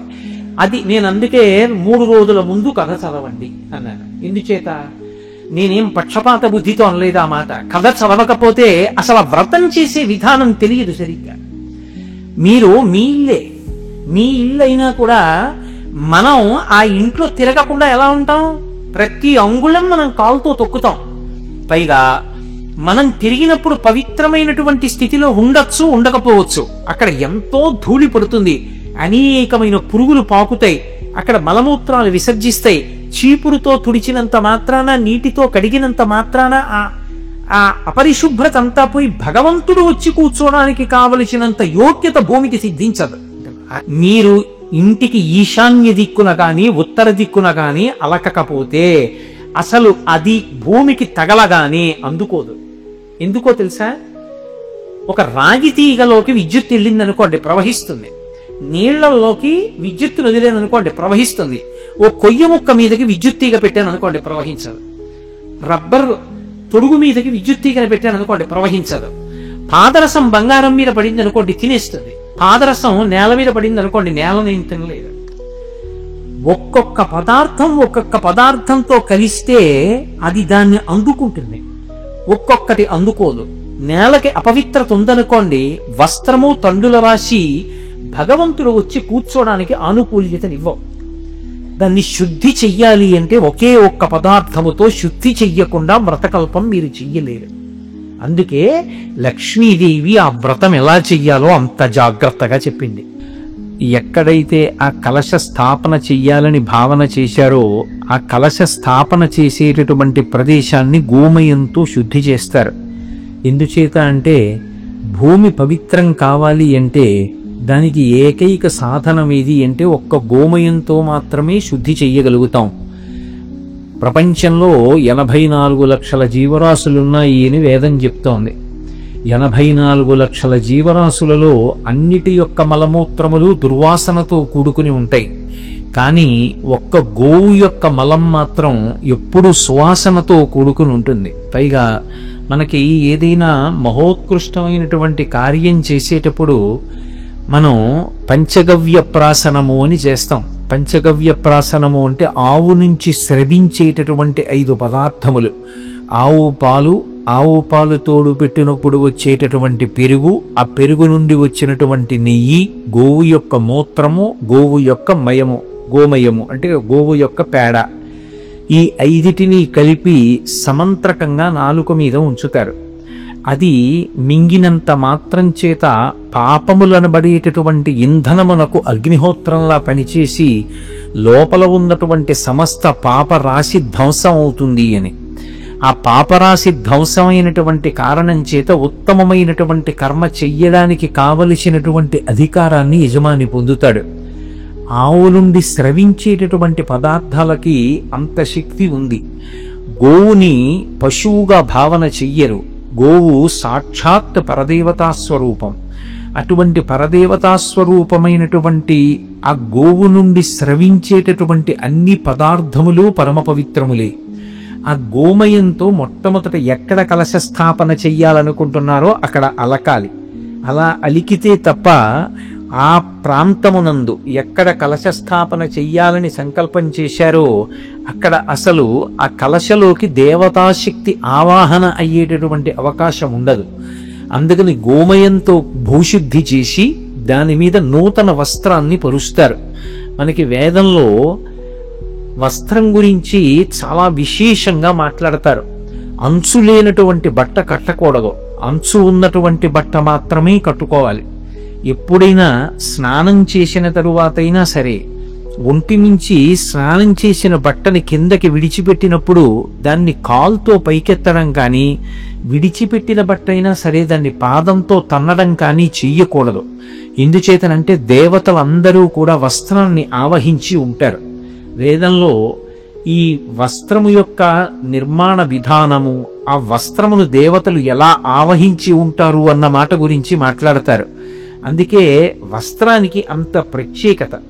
అంచు ఉన్నటువంటి బట్ట ఎవరికైనా ఇస్తే వారు 10 కాలాలు బ్రతికుండాలి అని కోరుకున్నట్టు, అలాగే ఎవరు ఇచ్చాడో ఆయన కూడా 10 కాలాలు బ్రతికుండాలి అని సంకల్పం జరిగినట్లు. అందుకే వస్త్రం ఇచ్చేటప్పుడు, బట్టలు పెట్టేటప్పుడు సాధారణంగా అంచు లేనటువంటి బట్టలు పెట్టరు, అంచు ఉన్న బట్ట ఇస్తారు. అంచు ఉన్న బట్ట అంటే పంచెల చాపు. వస్త్రద్వయం, ఎప్పుడూ కూడా ఒక్క వస్త్రాన్ని ఇవ్వకూడదు, 2 బట్టలు ఇవ్వాలి. అసలు యథాశాస్త్రంగా మాట్లాడాలి అంటే ఇంటికొచ్చినటువంటి ఒక సువాసినికి ఇచ్చేటప్పుడు కూడా 2 రవికల బట్టలు ఇవ్వాలి, కానీ ఒక బట్ట లేదు శాస్త్రంలో. వస్త్రద్వయం, 2 వస్త్రములను ఇస్తారు. కాబట్టి ఆ వస్త్రం ఇచ్చేటప్పుడు పురుషుడైతే ఎడం భుజం మీద ఉత్తరీయం ఉండాలి. ఉత్తరీయం లేకుండా ఇవ్వకూడదు, ఉత్తరీయం లేకుండా పుచ్చుకోకూడదు. ఉత్తరీయానికి అంత ప్రశస్తి ఉంది. అందుకే ఆ వస్త్రాన్ని, నూతన వస్త్రాన్ని తీసుకొచ్చి భూమి మీద పరుస్తారు. ఆ పరిచినప్పుడు అది అంచు కలిగినటువంటి బట్ట అయి ఉండాలి. అందుకే కొత్త తువ్వాలు అని రాస్తూ ఉంటారు ఆ పూజ చేయించేటప్పుడు. ఆ కొత్త తువ్వాలు తీసుకొచ్చి భూమి మీద వేసి దాని మీద తండుల రాశిని పోస్తారు. తండుల రాశి అంటే ఓషధీ రాశి. దానికి ఒక శక్తి ఉంటుంది. అది భగవంతుని యొక్క కిరణ స్పర్శ చేత, అంటే చంద్రకిరణ స్పర్శ చేత, సూర్యకిరణ స్పర్శ చేత అది ఓషధీ తత్వాన్ని నింపుకుంటుంది. అటువంటి తండుల రాశిని, అంటే బియ్యాన్ని పోసి దాని మీద కలశాన్ని స్థాపన చేస్తారు. మీరు ఎప్పుడూ ఒక విషయం జ్ఞాపకం పెట్టుకోవాలి. విశేషమైనటువంటి ఫలితములను ఇవ్వగలిగినటువంటి వ్రతము యొక్క కల్పాన్ని నిర్దేశం చేసేటప్పుడు నువ్వు ఖచ్చితంగా ఇంత ద్రవ్యాన్ని వినియోగిస్తేనే ఈ వ్రతాన్ని చెయ్యగలవు, లేకపోతే నువ్వు ఈ వ్రతాన్ని చెయ్యలేవని నిరుత్సాహపరిచేటట్టుగా ఎప్పుడూ కల్పం ఉండదు. అందుకే అమ్మవారి యొక్క మూర్తిని ఉంచేటప్పుడు శక్తి ఉంటే సువర్ణమూర్తి, బంగారు మూర్తి, లేకపోతే వెండి మూర్తి, లేకపోతే రాగి మూర్తి. అది కూడా కాకపోతే ఏ దోషము రాదు. కలశ ఒక్కటి పెట్టి పూజ చేసుకోవచ్చు. ఆ కలశ పెట్టి పూజ చేసిన తరువాత అమ్మవారిని ఆవాహన చేస్తారు. ఆ కలశలోకి ఆవాహన చేసి అమ్మవారికి వివిధ ఉపచారములను సమర్పణం చేస్తారు. ధ్యాయామి అంటే నువ్వు ఇలా ఉంటావు అని నేను ధ్యానం చేస్తున్నాను అని దాని అర్థం. అమ్మవారు అసలు ఎలా కూర్చునుందని చెప్తున్నారు అన్నదాన్ని మీరు చాలా జాగ్రత్తగా ధ్యానం చెయ్యాలి. ఆవిడేదో పద్మాసని, పద్మకరి, ఆవిడ ఒక పెద్ద తెల్లటి పద్మంలో కూర్చుని ఒక కాలు చాపడమో 2 కాళ్ళు చాపడమో చేసి కూర్చుందని భావన చేసి పూజ ప్రారంభం చేసిన తరువాత ఇక లౌకిక సంభాషణ చెయ్యకూడదు.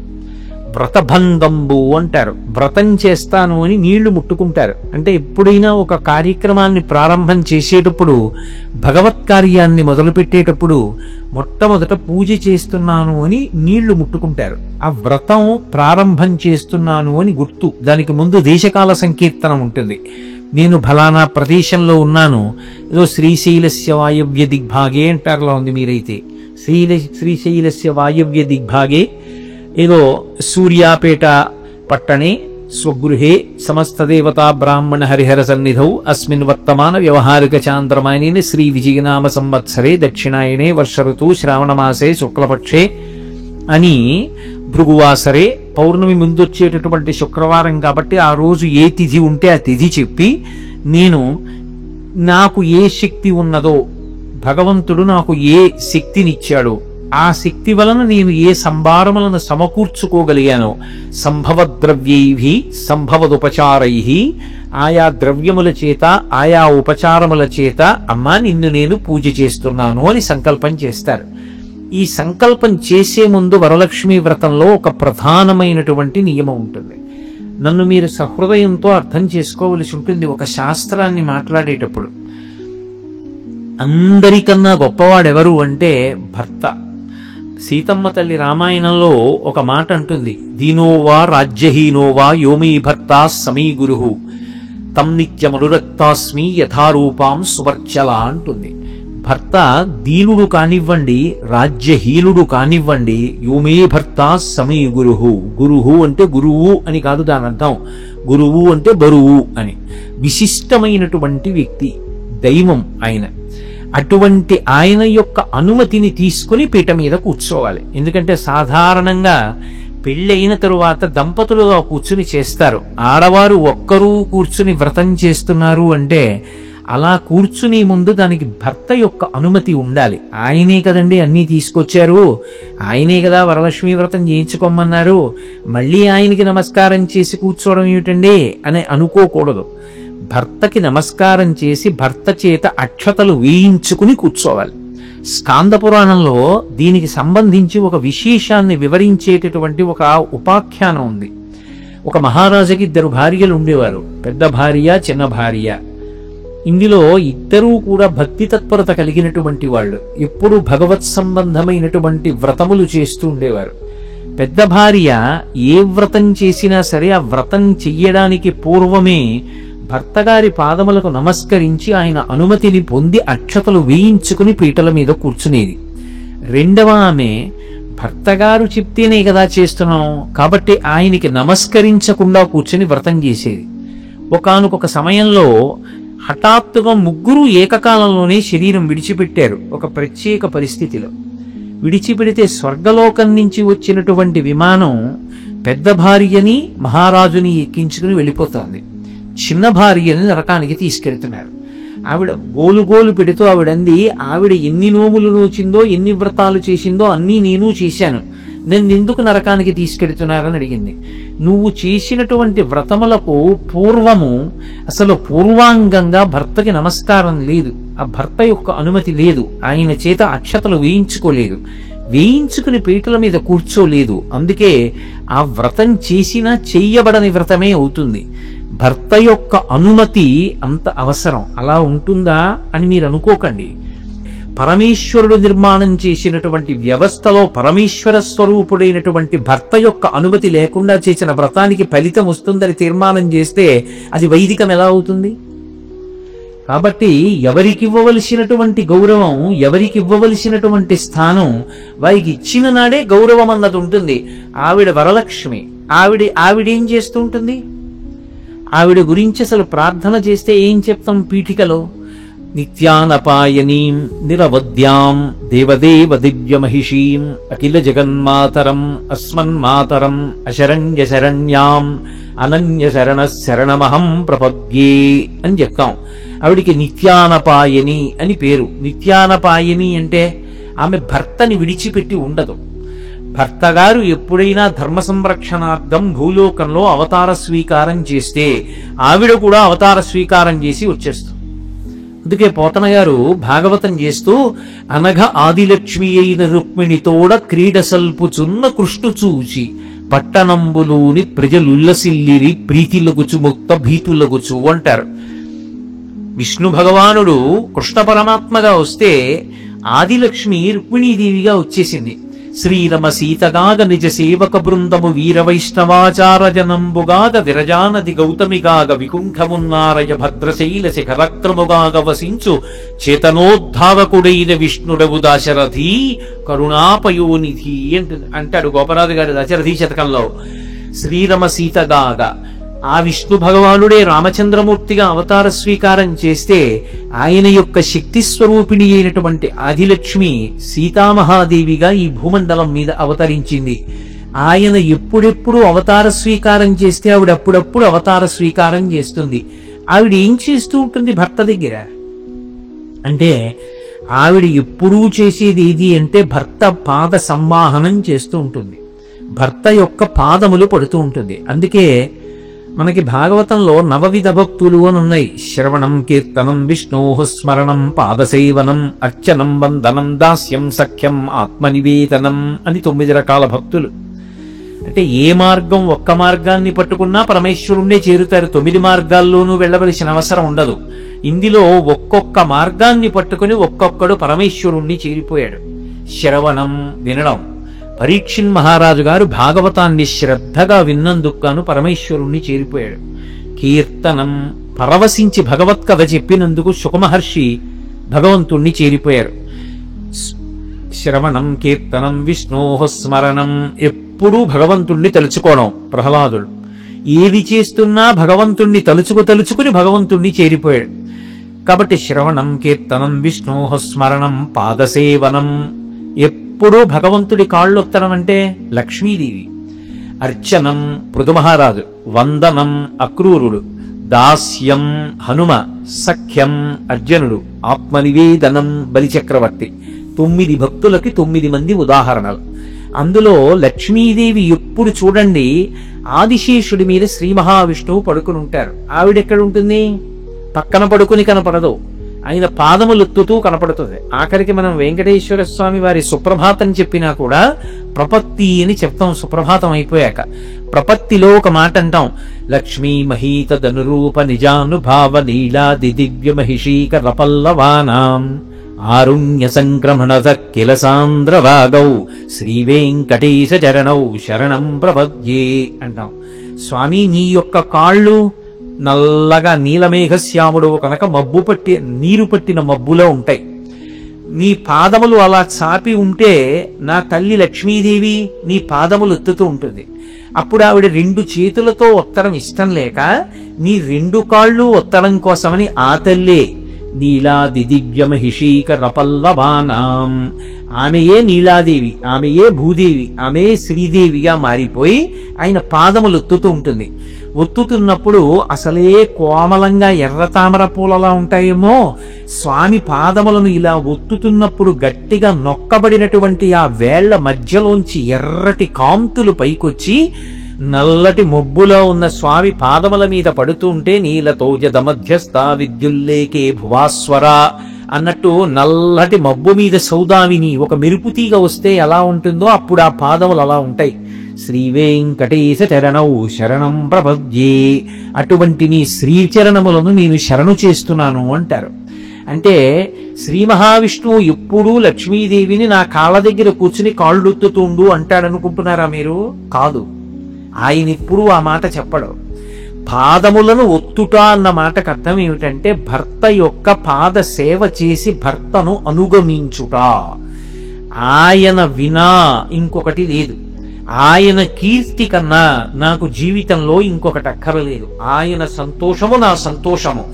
నాకు సంతోషమయ్యేది ఆయనకు ఒకవేళ అపఖ్యాతి కారణమైతే నాకు అక్కర్లేదు. అది ఆడదానిలో ఉండేటటువంటి గొప్పతనం. ఇది మగవాడికి లేదు.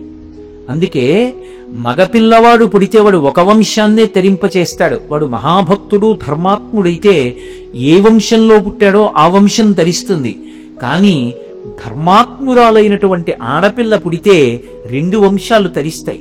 ఏ ఇంట పుట్టిందో ఆ పుట్టినింటి వంశం తరిస్తుంది, ఏ ఇల్లు మెట్టిందో ఆ వంశం తరిస్తుంది.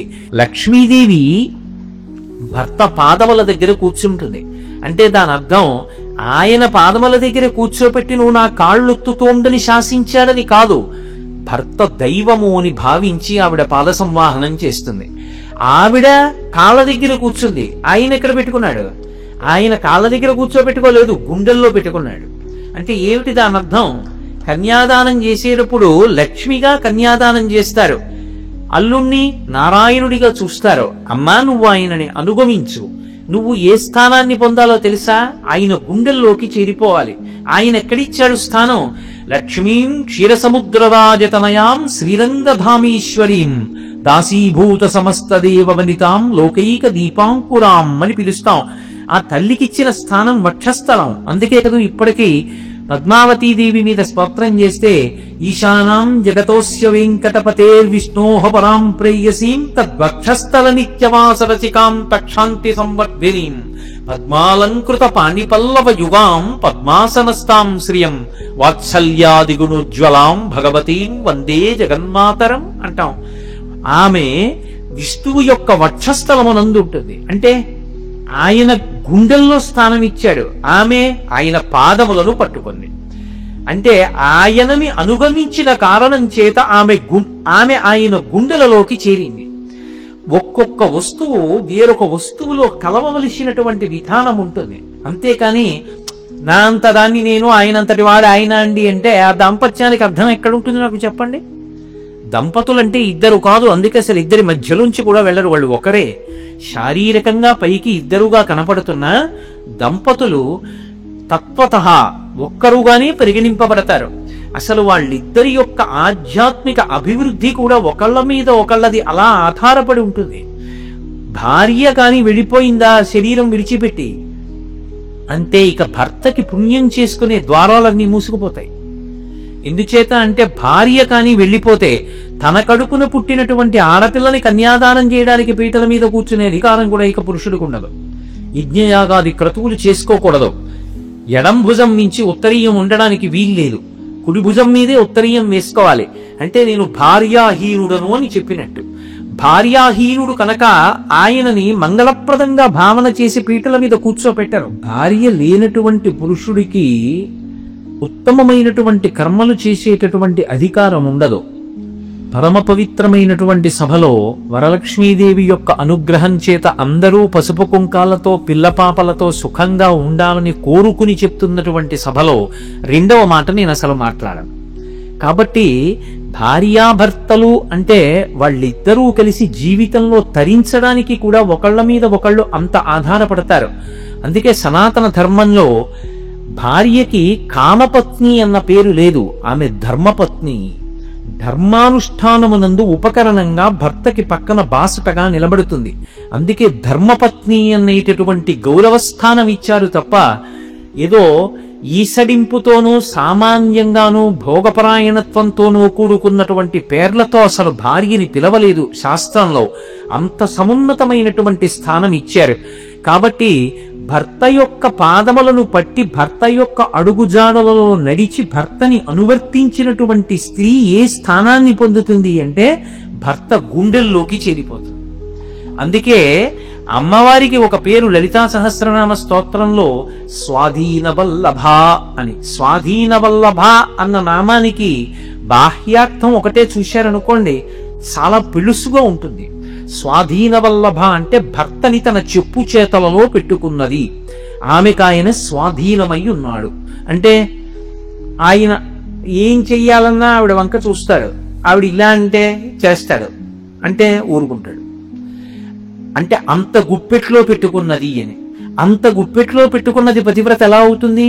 స్వాధీనవల్లభ అంటే ఆమె భయపెట్టో మీరు కానీ నాకు చెప్పకుండా ఏదైనా పని చేస్తే నేను మిమ్మల్ని ఇంత వేధించేస్తానో వశం చేసుకున్నది కాదు. అసలు భర్తని అంతగా అనుగమించిన కారణం చేత ఏమైపోయిందంటే ఆయనకి ఆమె వద్దన్న మాట అనదు, కానీ ఎప్పుడైనా ఏదైనా ఒక కార్యం చెయ్యాలి అంటే అసలు ఆమెకి చెప్పకుండా చేయడాయన. అంత అలవాటైపోయింది. అలవాటైపోయి ఏ పని చేస్తున్నా ఇలా చేస్తున్నానోయ్ అంటాడు. ఆమెకి చెప్పకుండా చేసేసిన ఆవిడేమందో, కానీ అయ్యో పిచ్చిదానికి చెప్పలేదే, దానికి చెప్పి చేస్తే ఎంత సంతోషపడిపోతుందో ఎంత ఆనందపడిపోతుందో దానికి చెప్తానంటాడు. అంటే ఆమె ఆయన మనస్సుని గెలుచుకుంది. దేని చేత? అనువర్తించడం చేత. మహాభారతంలో ద్రౌపదీదేవి సత్యభామకి ఇదే చెప్తుంది. బలవంతంగానో మందు పెట్టో మాకు పెట్టో నేను వశం చేసుకోలేదు పాండవుల్ని, అనువర్తించి నేను వాళ్ళ యొక్క మనసులు గెలుచుకున్నానని చెప్పింది.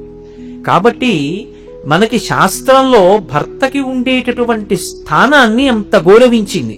ఏదైనా ఒక పని చేసే ముందు మన బుద్ధికి నచ్చినటువంటి దాన్ని ప్రమాణంగా చేసి చెయ్యకూడదు. శాస్త్రాన్ని ప్రమాణంగా చేసుకుని ఏ కార్యమైనా చెయ్యాలి. తస్మాత్ శాస్త్రం ప్రమాణంతే కార్యాకార్య వ్యవస్థితౌ. ఒక పని చెయ్యాలన్నా ఒక పని ఇలా చెయ్యకూడదన్నా దానికి ఏది ప్రమాణము అంటే శాస్త్రం ఒక్కటే ప్రమాణం. ఈ పని ఇలా చెయ్యవద్దు, శాస్త్రం ప్రమాణం. ఈ పని ఇలా చెయ్యండి, శాస్త్రం ప్రమాణం. శాస్త్రంతో నాకు సంబంధం లేదు, నిన్ను ఉద్ధరించేవాడు లేడు.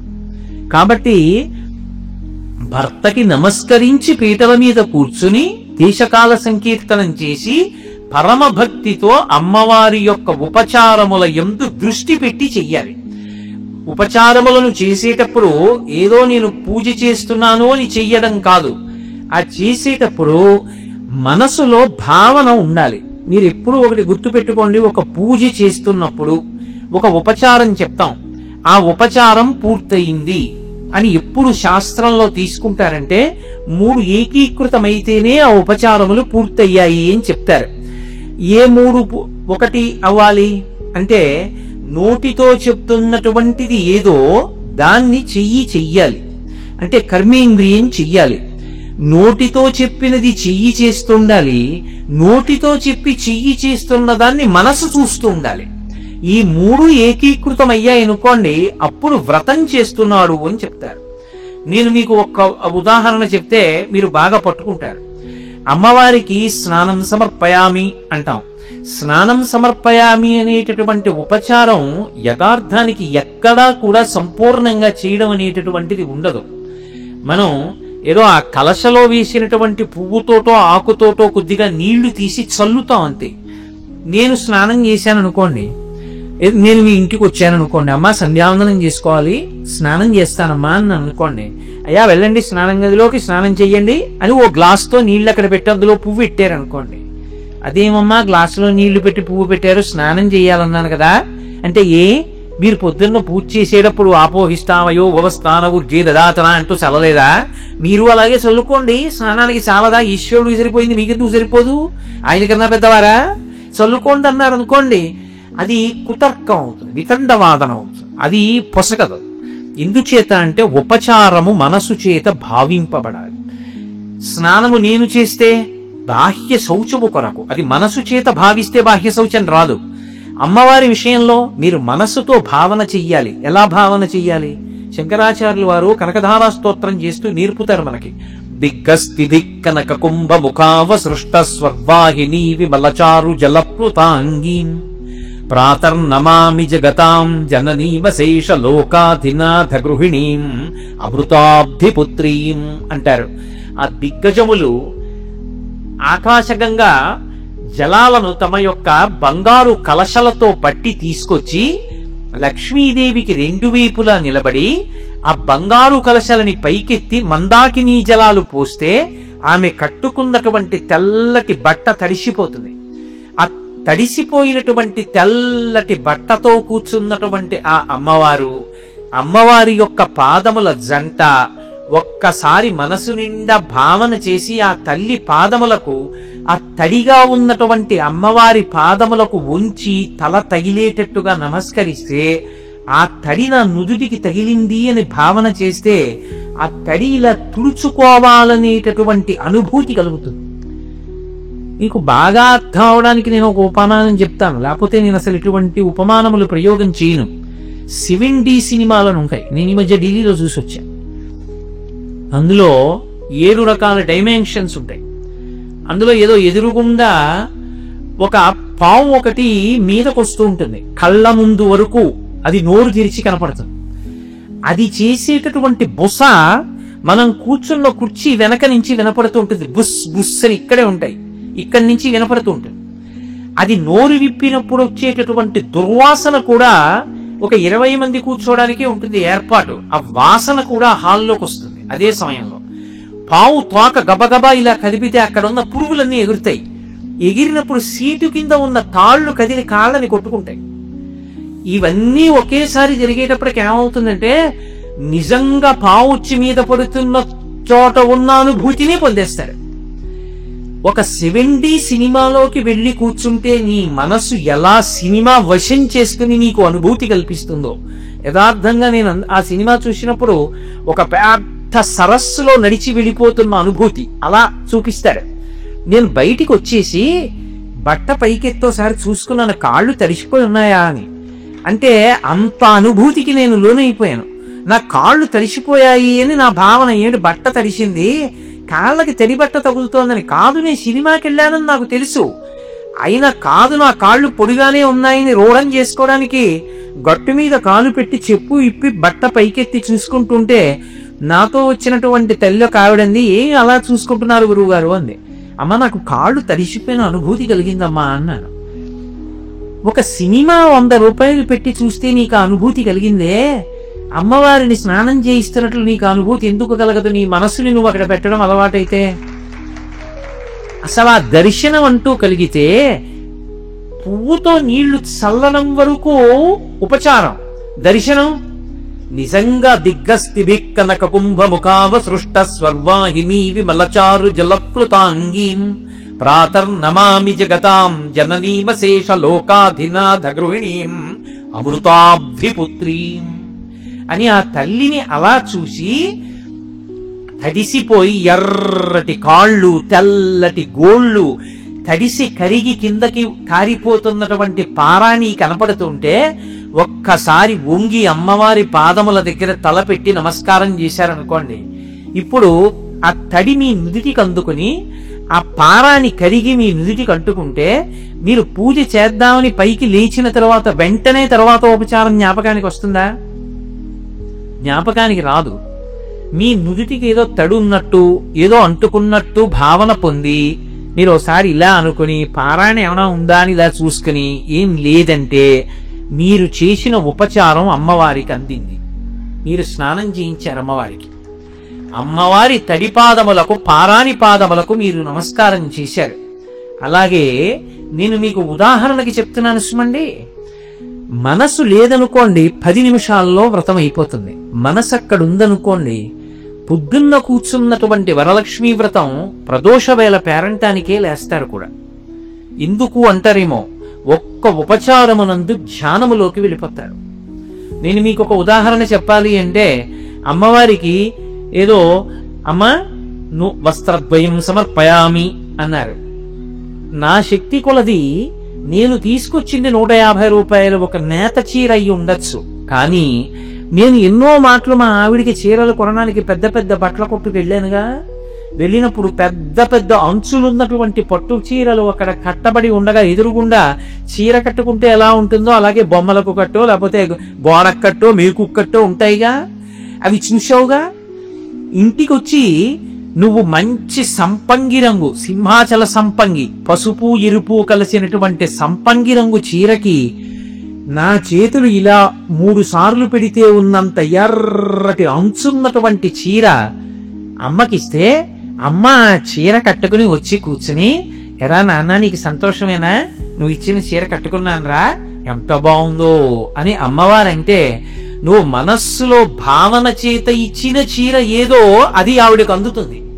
నువ్విక్కడ 1,00,000 రూపాయలు పెట్టి చీర పట్టుకురా, నీ మనసంతా మోగే సెల్ ఫోన్ మీద ఉంటే ఆ చీర ఆవిడికి వెళ్ళదు, ఆవిడికి అక్కర్లేదు. ఎందుకంటే గీతలో ఆయనే చెప్పాడు, పత్రం పుష్పం ఫలం తోయం యోమే భక్త్యా ప్రయచ్చతి.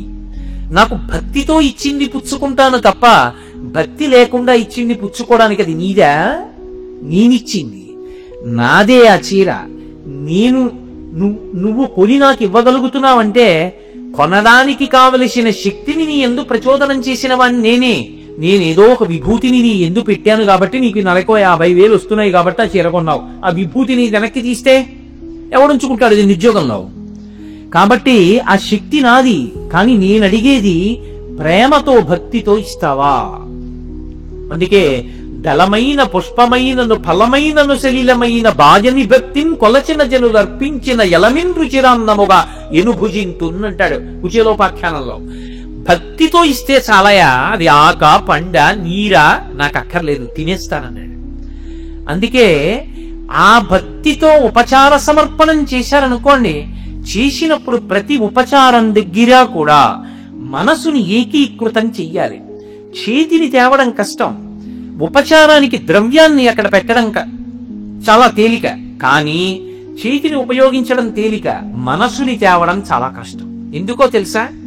మనస్సుకి అపారమైనటువంటి బలం ఒకటి ఉంటుంది, అది కర్ణేంద్రియములను యాంత్రీకరిస్తుంది. దానికి ఆ శక్తి ఉంది. యాంత్రీకరించుట అన్న మాటకు అర్థం ఏంటంటే, చూడండి, కొత్తగా సైకిల్ నేర్చుకుంటున్నాడు అనుకోండి ఒక పిల్లాడు, మీరు వెళ్ళి ఒరే నాన్న అని పిలిచారు, ఇప్పుడు మాట్లాడకంటే పడిపోతాను వాడు జాగ్రత్తగా తొక్కుతాడు ఆ హ్యాండిల్ బార్ పట్టుకుని. మరి బాగా అలవాటు అయిపోయింది అనుకోండి, వాడిని మనం తెలవడం కాదు, వాడే వెళ్ళిపోతాం, మాయగారు బాగున్నారా అని ఓ చేత్తో ఇలా చూపించి మరి వెళ్ళిపోతూ ఉంటాడు. ఒరే జాగ్రత్త జాగ్రత్త అన్నే చెప్పాలి వాడికి. వాడికి సైకిల్ తొక్కడం వచ్చేసిన తర్వాత ఒక చేత్తో పట్టుకు తొక్కేసినట్టే మనసు ఏం చేస్తుందంటే యాంత్రీకరిస్తుంది. లక్ష్మీ అష్టోత్తరం చదువు అన్నారనుకోండి, పుష్పహి పూజయామి అంటారు అని మొదలు పెట్టారనుకోండి, మొదలు పెట్టగానే ప్రకృత్యై నమః వికృత్యై నమః అన్నారనుకోండి, అంతే. నీకు వచ్చుగా, అలా చెప్పు. నువ్వు ఏం చేస్తావంటే చామంతి పూలు ఉన్నాయి కదా తీసివేస్తావు. మరి అదేం చేస్తుంది? తత్కాల్లో టికెట్ దొరుకుతుంది అంటావా? ఒకవేళ తత్కాల టికెట్ దొరకకపోతే బస్సులు లేవు కనుక ఎలా వెళ్ళాలి కాకినాడ? ఏ ప్రత్యామ్నాయం పట్టుకోవాలి?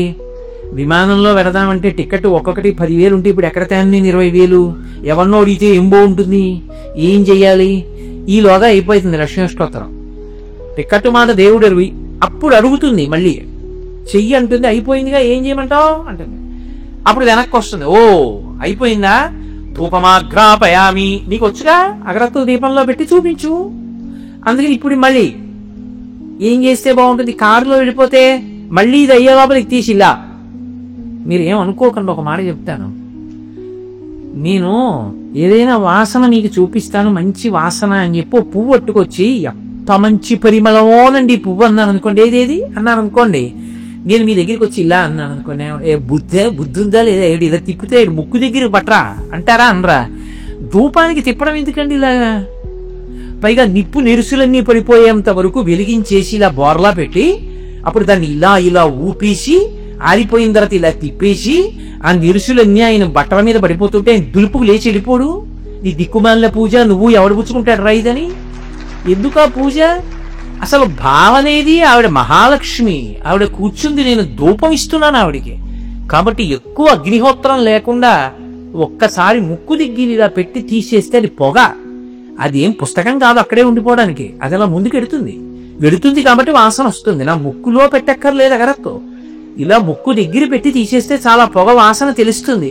ఎందుకు ఇలా తిప్పడం అంటే అసలు నీకు మనసు అక్కడ ఉంటే కదా, నీకు మనసు అక్కడ ఉంటే ఏది ఎలా చెయ్యాలో అలా చేస్తావు. మనసు లేకపోతే నా ఇష్టం, ధూపానికి చుట్టూ తిప్పడం. ఎందుక చుట్టూ తిప్పడం అంటే ఏమో ఆయనకి తెలియదు, ఎవడో తిప్పాడు ఈయన తిప్పుతాడు. కాబట్టి త్రికరణములు ఏకీకృతము కావాలి. కనీసంలో కనీసం 16 ఉపచారాలు చేస్తారు షోడశోపచారములవి. షోడశోపచారములలో ఒక్క ఉపచారం దగ్గర మనసు నిలబడితే చాలు, ఆవిడ పరమ ప్రీతి పొందు. చాలా చోట్ల మీరు గమనించండి, శుద్ధ ఆచమనీయం సమర్పయామి అంటారు. ఎన్ని మాటలు ఇస్తారు? కమలపాకుతో తీసి ఇలా అంటారు, అంతే అయిపోయింది ఆచమనీయం. నేనైతే అలా పుచ్చుకుంటానా? ఓం కేశవాయ స్వాహ ఆగుతానా గుటకేసే వరకు? ఓం నారాయణాయ స్వాహ గుటకేసే వరకు ఆగుతానా? ఓం మాధవాయ స్వాహ మళ్ళీ గుటకేసే వరకు ఆగుతానా? నాకైతే 3 మాటలు, లక్ష్మీదేవికి అయితే ఒక్క మాటనా? అదేం సిద్ధాంతం? ఆచమనీయం అంటే ఎవరికైనా 3 మాటలే అయినప్పుడు ఆవిడికి కూడా నువ్వు ఎన్ని మాటలు ఇవ్వాలి? 3 మాటలు ఇవ్వాలి. 3 మాటలు ఇచ్చినప్పుడు ఆవిడ గుటకయ్యాలా? ఆవిడ చెయ్యి ఇలా పట్టాలా? నువ్వు ఆ చేతిలో నీళ్లు పోస్తే ఆవిడ ఇలా పెట్టుకుని తాగాలా? అసలు శుద్ధ ఆచమనీయం సమర్పయామి, ఆచమనీయానంతరం స్నానం సమర్పయామి, ఏం పుచ్చుకుంటుంది ఆవిడ 3 మాటలు? అసలు ఏది ఒకదాని మీద వచ్చి వరద పడిపోయినట్టు పడిపోతుంటే.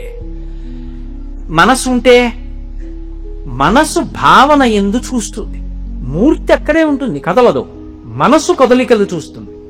అమ్మవారు ఇలా చేయి చాపిందనుకోండి, 5 వేళ్లకి ఉంగరాలతో చేతులకు ఆవిడ పెట్టుకున్నటువంటి రత్న కంకణములు కదులుతాయి. కదిలినప్పుడు ఆవిడ చెయ్యిలా కదిపితే కన కన కన కన ధ్వనులు వస్తాయి. భాగవతంలో పోతన గారు అనుభవింపచేస్తారు. అక్రూరుడు నారాయణ దర్శనం పొందుతాడు. పొందినప్పుడు కదలిన బాహు పద క్రమంబున రవముజూపెడి నూపు రములవాణి అంటారు. భగవంతుడు కాళ్ళు తీసి ఇలా పాదపీఠం మీద పెట్టాడనుకోండి, పాదయోహో పాద్యం సమర్పయామి అని నేను పాదముల మీద నీళ్లు పొయ్యాలంటే ఆయన ఇలా పెట్టాలా వద్దా? పాదపీఠం మీద ఆయన కాళ్ళు ఎత్తి పెట్టినప్పుడు ఆయన పాద మంజీరముల యొక్క ధ్వనులు వినపడతాయి. అవి వినపడాలంటే ఆ భక్తి ఉన్నవాడికైతే వినపడతాయి. ఆ పాదములు అలా పెట్టినప్పుడు ఆచమనీయం అన్నప్పుడు ఆవిడ ఇలా చెయ్యి పెడితే సాక్షాత్ లక్ష్మి ఆమె ఇలా చెయ్యి చాపితే నీ దగ్గర ఎర్రటి పరదేవత యొక్క చేతి వంక చూసి ఆవిడ చేతిలో నీళ్లు పోస్తే ఆవిడ తీసుకుని కింది పెదవి దగ్గర పెట్టి లోపలికి పుచ్చుకుంటుంటే ఎంత పరవశంతో నువ్వు 3 మాటలు ఆచమనీయం ఇవ్వాలి. ఇచ్చావు. అక్కడ మంత్రం ఉండదు, నీ భక్తితోటి పూరణ చెయ్యాలి. ఆచమనీయం చేస్తే ఏం చేయాలి? చెయ్యి ఎంగిలవుతుంది. చెయ్యి ఎంగిలవుతుంది కాబట్టి ఏం చేయాలి? ఓ చుక్క నీళ్లు పోసుకుని పక్కనున్న బట్టతో తుడుచుకుంటాం. అమ్మవారైతే ఆవిడ కూడా నువ్వు పూజ చేస్తున్నావు బట్ట తెచ్చు తుడుచుకుంటూ ఉంటుందా? భక్తి అన్న మాటకు అర్థం ఏమిటి? నేను మీ ఇంటికి దేవతార్చనకు వచ్చాను అనుకోండి, దేవతార్చన అంటే భోజనం. ఇందాక ఇవాళ మధ్యాహ్నం పరమభక్తి తత్పరులు బహుసహృదయులు, నేను పరవశించిపోయాను వాళ్ళ ఇంటి సంస్కారం చూసి. వాళ్ళ ఇంటికి దేవతార్చనకి వెళ్ళా. భోజనం అయిపోయిన తర్వాత చేతులు కాళ్ళు కడుక్కుని వస్తున్నాను. నా ఉత్తరీయంతో నేను తుడుచుకోలేనా? వాళ్ళు తీసుకొచ్చి తువ్వాలు అందించారు. ఎందుకు? భక్తి. వాడు వచ్చాడు పాపం, భోజనం చేశాడు, వాడు కాళ్ళు కడుక్కున్నాడు, చేతులు కడుక్కున్నాడు, వాడు చేతులు తుడుచుకోవడానికి వస్త్రం ఇద్దాం, అది భక్తి. అమ్మవారు ఆచమనీయం చేసింది, నువ్వేం చేయాలి? అమ్మా నీ చేయి తుడుస్తానుండు. ఉత్తరీయం తీసి అమ్మవారి చేతిని తుడిచేటప్పుడు అమ్మ ఇలా చేయి పెట్టింది అనుకోండి, ఆ చేతి కింద నీ ఎడం చేయి పెట్టి నీ కుడి చేత్తో అమ్మవారి అరిచెయ్యి తుడుస్తున్నావు అనుకో, మెత్తగా అమ్మవారి చేతిని తుడుస్తున్నప్పుడు నీకు ఎంత అనుభూతి కలిగి రోమాంచితమవుతుంది. నిజంగా ఏదో ఒక్క ఉపచారం, 16 ఉపచారముల యందు మనసు నిలబడడం మాట దేవుడెరుగు. ఒక్క ఉపచారములందైనా మనసు నిలబడాలి కదా. 108 నామాలతో పూజ చేస్తున్నప్పుడు నువ్వు చేస్తున్నటువంటి పూజలో పువ్వు వెళ్ళి అమ్మవారి పాదాల మీద పడడం నీకు కనపడాలి కదా. అధాంగ పూజ చేసేటప్పుడు ఎదురుగుండా కలశం ఉంది, మూర్తి చాలా చిన్నది ఉంటుంది, ఒకవేళ పెట్టినా ఒక్కొక్కచో రూపు ఉంటుందంతే, బంగారు రూపు గుండ్రంగా ఉండి దాని మీద లక్ష్మి ముద్ర ఉంటుందంతే. మరి అధాంగ పూజలా? అధాంగ పూజ అంటే పాదముల దగ్గర నుంచి తల వరకు చేస్తారు. చేసినప్పుడు పాదౌ పూజయామి, గుల్భౌ పూజయామి, ఏదో జానుని పూజయామి, ఊరూం పూజయామి, కటిం పూజయామి, నాభిం పూజయామి, ఉదరం పూజయామి, స్థనౌ పూజయామి, ఏదో చుబుకం పూజయామి, లేదా స్కందౌ పూజయామి, అలాగే ఓష్ఠే పూజయామి, నాసికాం పూజయామి, నేత్రే పూజయామి. అమ్మవారి కళ్ళ మీద కూడా పువ్వు వేయాలి. నువ్వు ఇలా కూర్చుని వేస్తావా కంటి మీదకు పువ్వు? కంటికి తగలకుండా లేచి నిలబడి కనుబొమ మించి పువ్వు వదిలేస్తావు. అలా అమ్మవారి బాహుం పూజయామి, అమ్మవారి చేతుల మీద పువ్వు లేచావు. ఇప్పుడు ఇది ఎలా చేస్తావు? అక్కడ ఉందా అవన్నీ అవకాశం ఉందా చేయడానికి? కాదు. నీకు బ్రహ్మస్థానంలో ఉన్నటువంటి ఆయన నామాలు చెప్తుంటే నీ మనసు చూడాలి.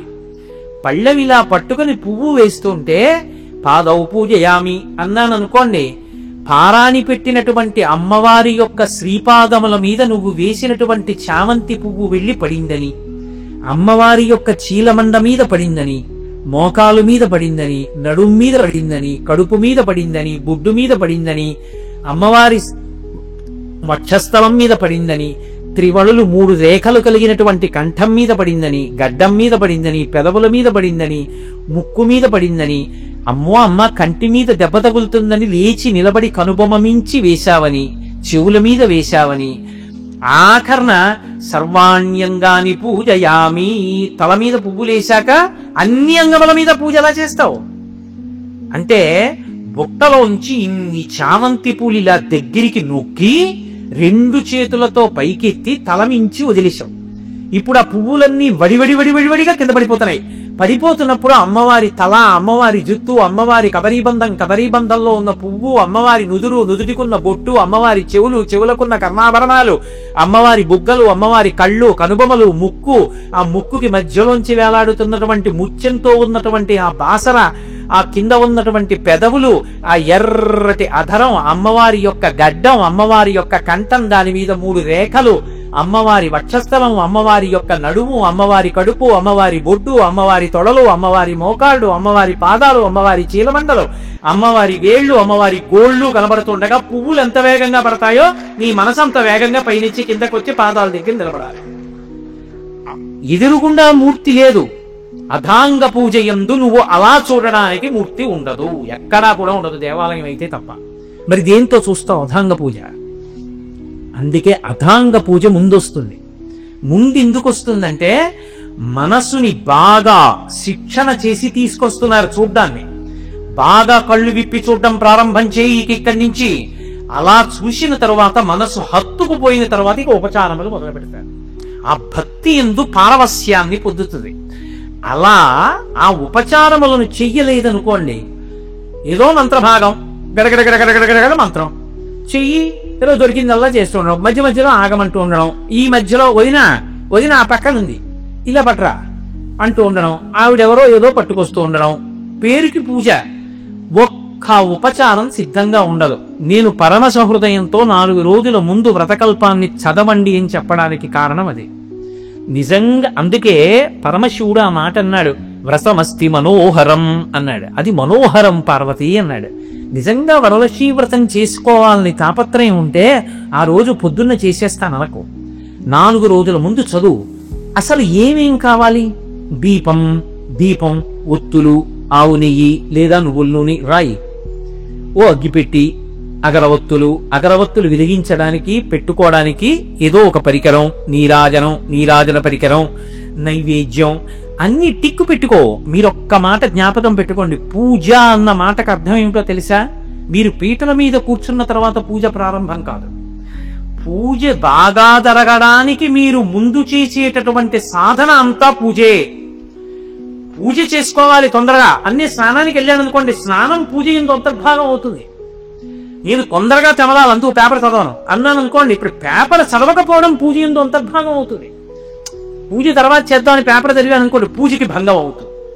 అందుకే పూజ చేస్తూ చేస్తూ ఏం చెయ్యాలంటే, వ్రతం చేసేటప్పుడు ప్రత్యేకించి ఆవలించకూడదు, తుమ్మకూడదు, దగ్గకూడదు, అన్ని నియమాలు ఉన్నాయి.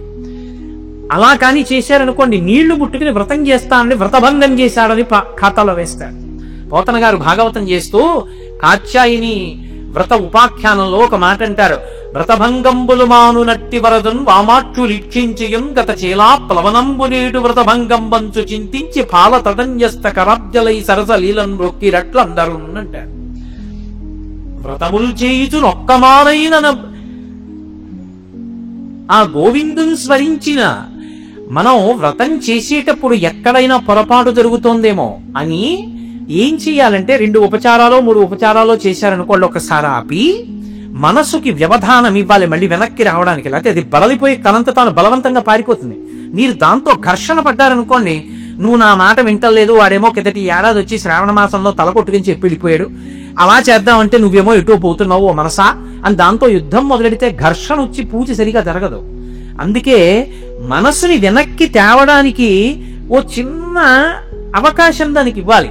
అందుకని ఏం చేస్తారంటే, మధ్యలో కాసేపు గోవిందా హరి గోవిందా వెంకటరమణ గోవిందా ఏడుకొండల గోవిందా అని గోవిందరామని చెప్పారనుకోండి, వ్రతములు చేయుచు నొక్కమారైన యవ్వానిని విచారించిన వ్రతభంగంబులు మాను రట్టి వరదన్ వామాక్షు నిక్షించియున్. వ్రత భంగము కాకుండా ఏది కాపాడుతుందంటే భగవన్నామము కాపాడుతుంది. అథవా శ్రీమాత్రే నమః శ్రీమాత్రే నమః శ్రీమాత్రే నమః అని అండమో, పక్కన సౌందర్యలహరి పెట్టుకుని తీసి నీకో శ్లోకం అలవాటైతే చక్కగా పైకి అవిద్యానానందస్తివిరమిహిరోద్దీపనగరి జడానాం చైతన్యస్తబకమకరంద శృతిశరీ దరిద్రాణాం చింతామణి గుణనికా జన్మజలధౌ నిమగ్నానాం దంస్ట్రా మురరిపు వరాహస్య భవతి అని మళ్ళీ మొదలుపెట్టారనుకోండి, వ్రత భంగము పొరపాటు ఎక్కడ జరిగిందో దాన్ని దిద్దుతుంది ఆ నామం. దిద్ది వ్రతం పూర్తవడానికి తిద్ద తీసుకెడుతూ ఉంటుంది. అందుకని భగవన్నామమును పలుకుతుండు వ్రతం చేసేటప్పుడు, లేకపోతే వ్రతభంగం జరిగిపోయే అవకాశం ఉంది. అందుకు భర్తకి నమస్కారం చేస్తే భర్త పరాకు చెప్తాడు. ఇంట్లో అమ్మ వ్రతం చేస్తోంది, పలకరించకండి, మాట్లాడకండి కాసేపు. కొడుకుంటాడు, భర్త పక్కన ఉంటారు. దేనికి? ఒక ఉపచారం జరుగుతుంటే తర్వాత ఉపచారం ఆవిడికి కాస్త దూరంగా పెట్టుకుంది, ఏదో పొరపాటున పాపం ఇన్ని రాసుకుంది, కానీ ఆ నీరాజన పరికరం తీసుకెళ్లి అక్కడ పెట్టుకుంది, తను ఇక్కడ కూర్చుంది. ఇప్పుడు పీటల నుంచి లేచిపోకూడదు. అలాగని చాపి ఎక్కడో ఉన్న నీరాజన పరికరాన్ని అందుకునే ప్రయత్నం చేస్తే గబుక్కుని పడిపోతారు కూడా.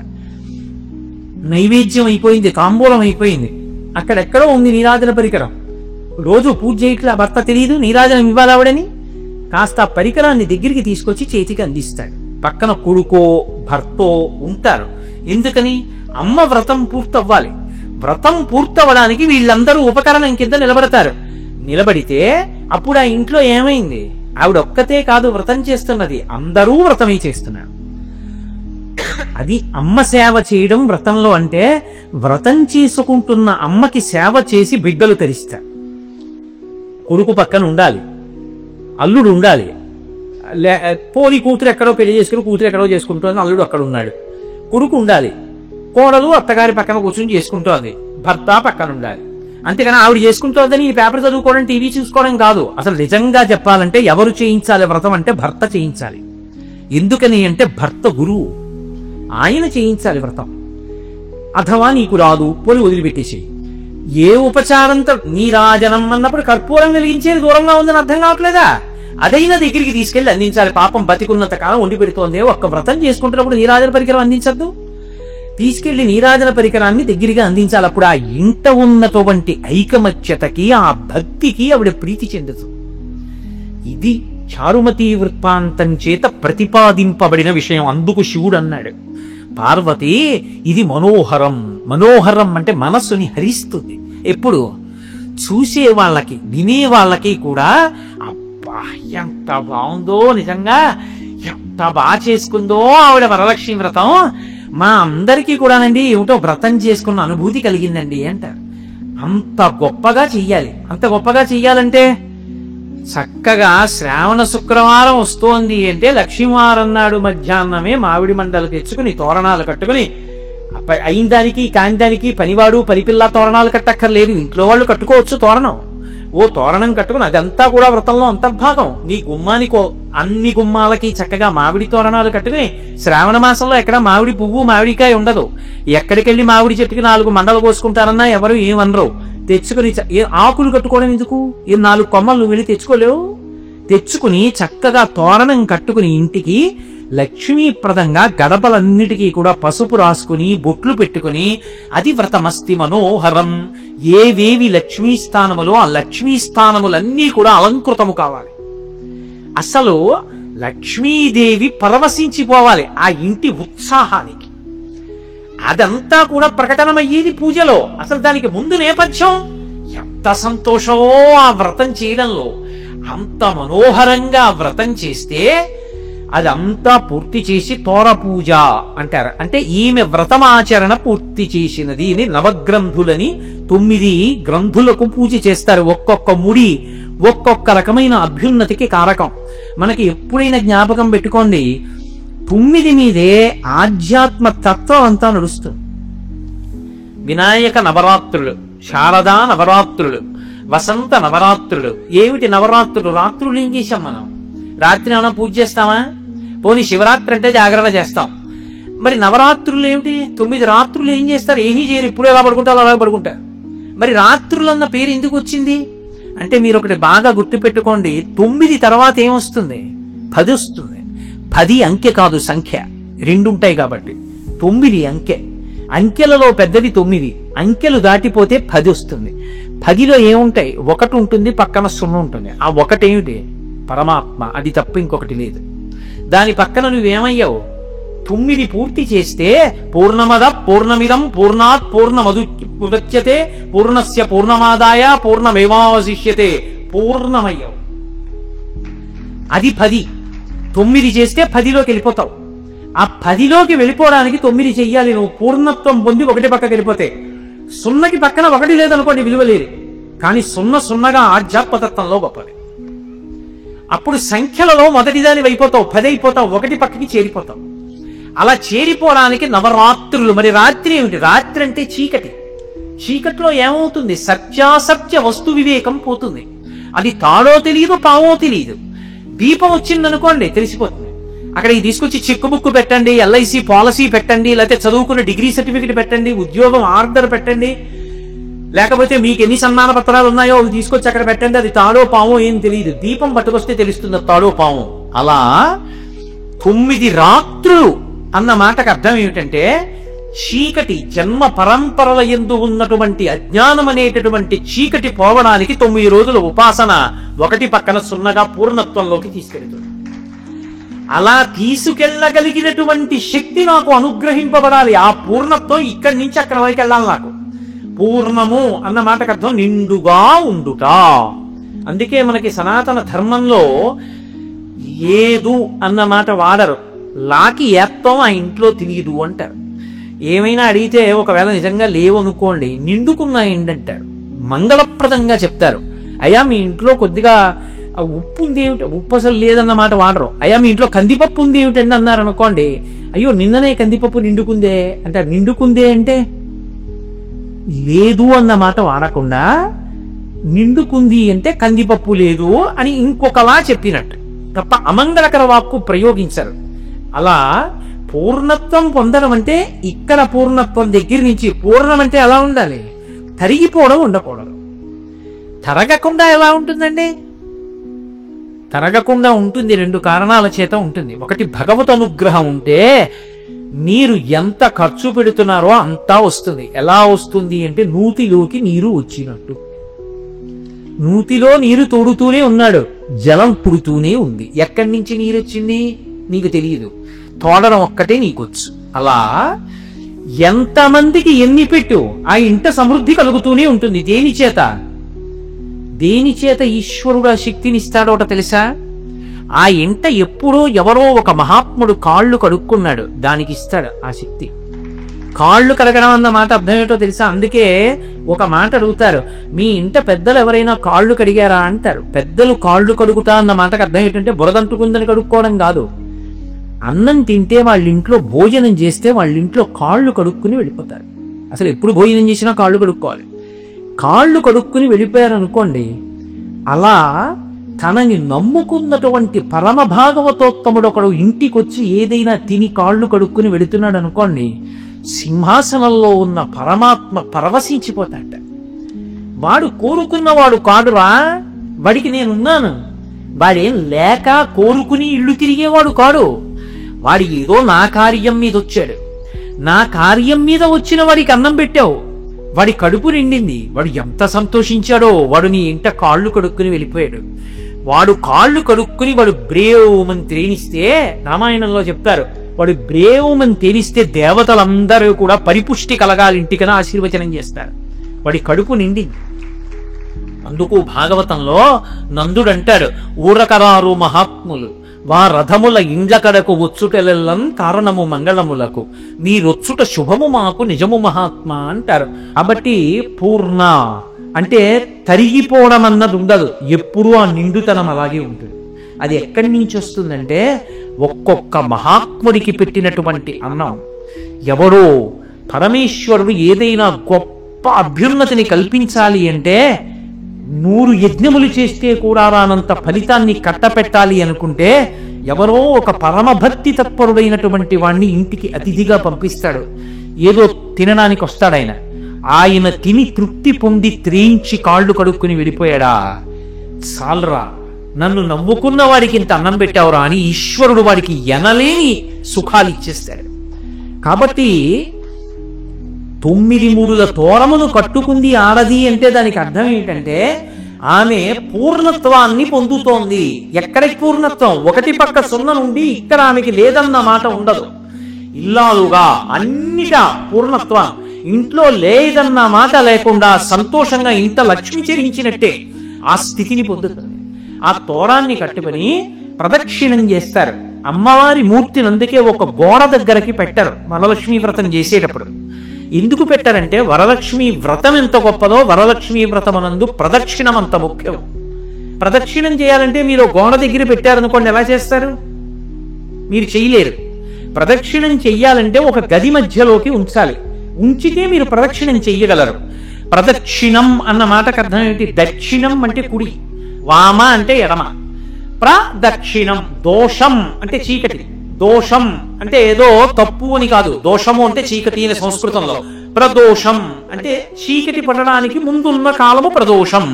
అలాగే ప్రదక్షిణం అంటే దక్షిణం అంటే కుడి, ప్రదక్షిణం ఎప్పుడూ కుడివైపుకు ఉంచి తిరుగుట. ప్రదక్షిణం అంటే కుడి చేతి వైపుకు ఉంచి గుండ్రంగా తిరుగుతారు. దాని చుట్టూ తిరుగుతున్నాను అనుకోండి, ఇప్పుడు ఈ ఆసనం చుట్టూ తిరిగాను అనుకోండి, నేను ఇలాగా కుడి చేతి వైపే ఉంటుంది నేను తిరుగుతున్నప్పుడు. కుడి చేతి వైపు ఉంచాను అన్న మాటకు అర్థం ఏంటంటే అది పరమ పూజనీయమైనది అని గుర్తు. ఇప్పుడు ఈ వేదిక మీద కూర్చున్నాను, సాయిబాబా గారి మూర్తి ఎటు ఉండాలి? అటు ఉండాలి. ఎందుకని? ఆయన పరమ పూజనీయుడు. పరమ పూజనీయుడైన సాయిబాబా గారి మూర్తిని తెచ్చి ఇటు పెట్టకూడదు. ఎడం చేతి వైపుకుంటే అప్రధానుడు అవుతాడు, కుడి చేతి వైపుంటే ప్రధానుడు అవుతాడు. అందుకే పూజ చేసేటప్పుడు కానీ వ్రతం చేసేటప్పుడు కానీ ఏ పదార్థాన్ని ఎడం వైపు నుంచి తీయకూడదు. మీరు ఎడం చేతి వైపు నుంచి ఏదైనా ముట్టుకుని ఇలా తీశారనుకోండి, దూష్యం అవుతుంది వెంటనే. అంటే అసలు పవిత్రత లేదు. వస్తువులన్నీ కుడివైపు ఉంచుకోవాలి. వ్రతం చేసేటప్పుడు అన్నీ కుడివైపు పెట్టుకుని కూర్చోవాలి. మీరు ఏది తీయండి కుడి చేతి వైపు నుంచే తీయాలి తప్ప ఎడం చేత్తో తీసి కుడి చేత్తో పట్టుకోకూడదు. కాబట్టి ప్రదక్షిణం. ఇప్పుడు అమ్మవారు మధ్యలో ఉంది, చుట్టూ తిరుగుతున్నారు గుండ్రంగా. తిరుగుతున్నప్పుడు ఆవిడ కుడి చేతి వైపుకుంది, కానీ తిరుగుతున్నప్పుడు పదఘట్టనము వినపడకూడదు. పాదముల యొక్క చప్పుడు గట్టిగా దమ్ దమ్ అని వినపడడం కానీ, కలశ కదలడం కానీ, కలశలోకి ప్రకంపన రావడం కానీ జరగకూడదు. అంటే బహుమెల్లగా నడవాలి. ఆ నడిచేటప్పుడు 2 చేతులు జోడించి అమ్మవారు సింహాసనంలో కూర్చుని ఉండగా ఆవిడ చుట్టూ నేను తిరుగుతున్నానన్న భావనతో తిరగాలి. 3 మార్లు తిరిగి పంచాంగ నమస్కారం చెయ్యాలి. ఆడవారికి సాష్టాంగ నమస్కారం లేదు, ఒక్క పురుషుడికే సాష్టాంగ నమస్కారం. తప్ప ఆడవారికి సాష్టాంగ నమస్కారం ఏ కారణం చేత చేయకూడదు.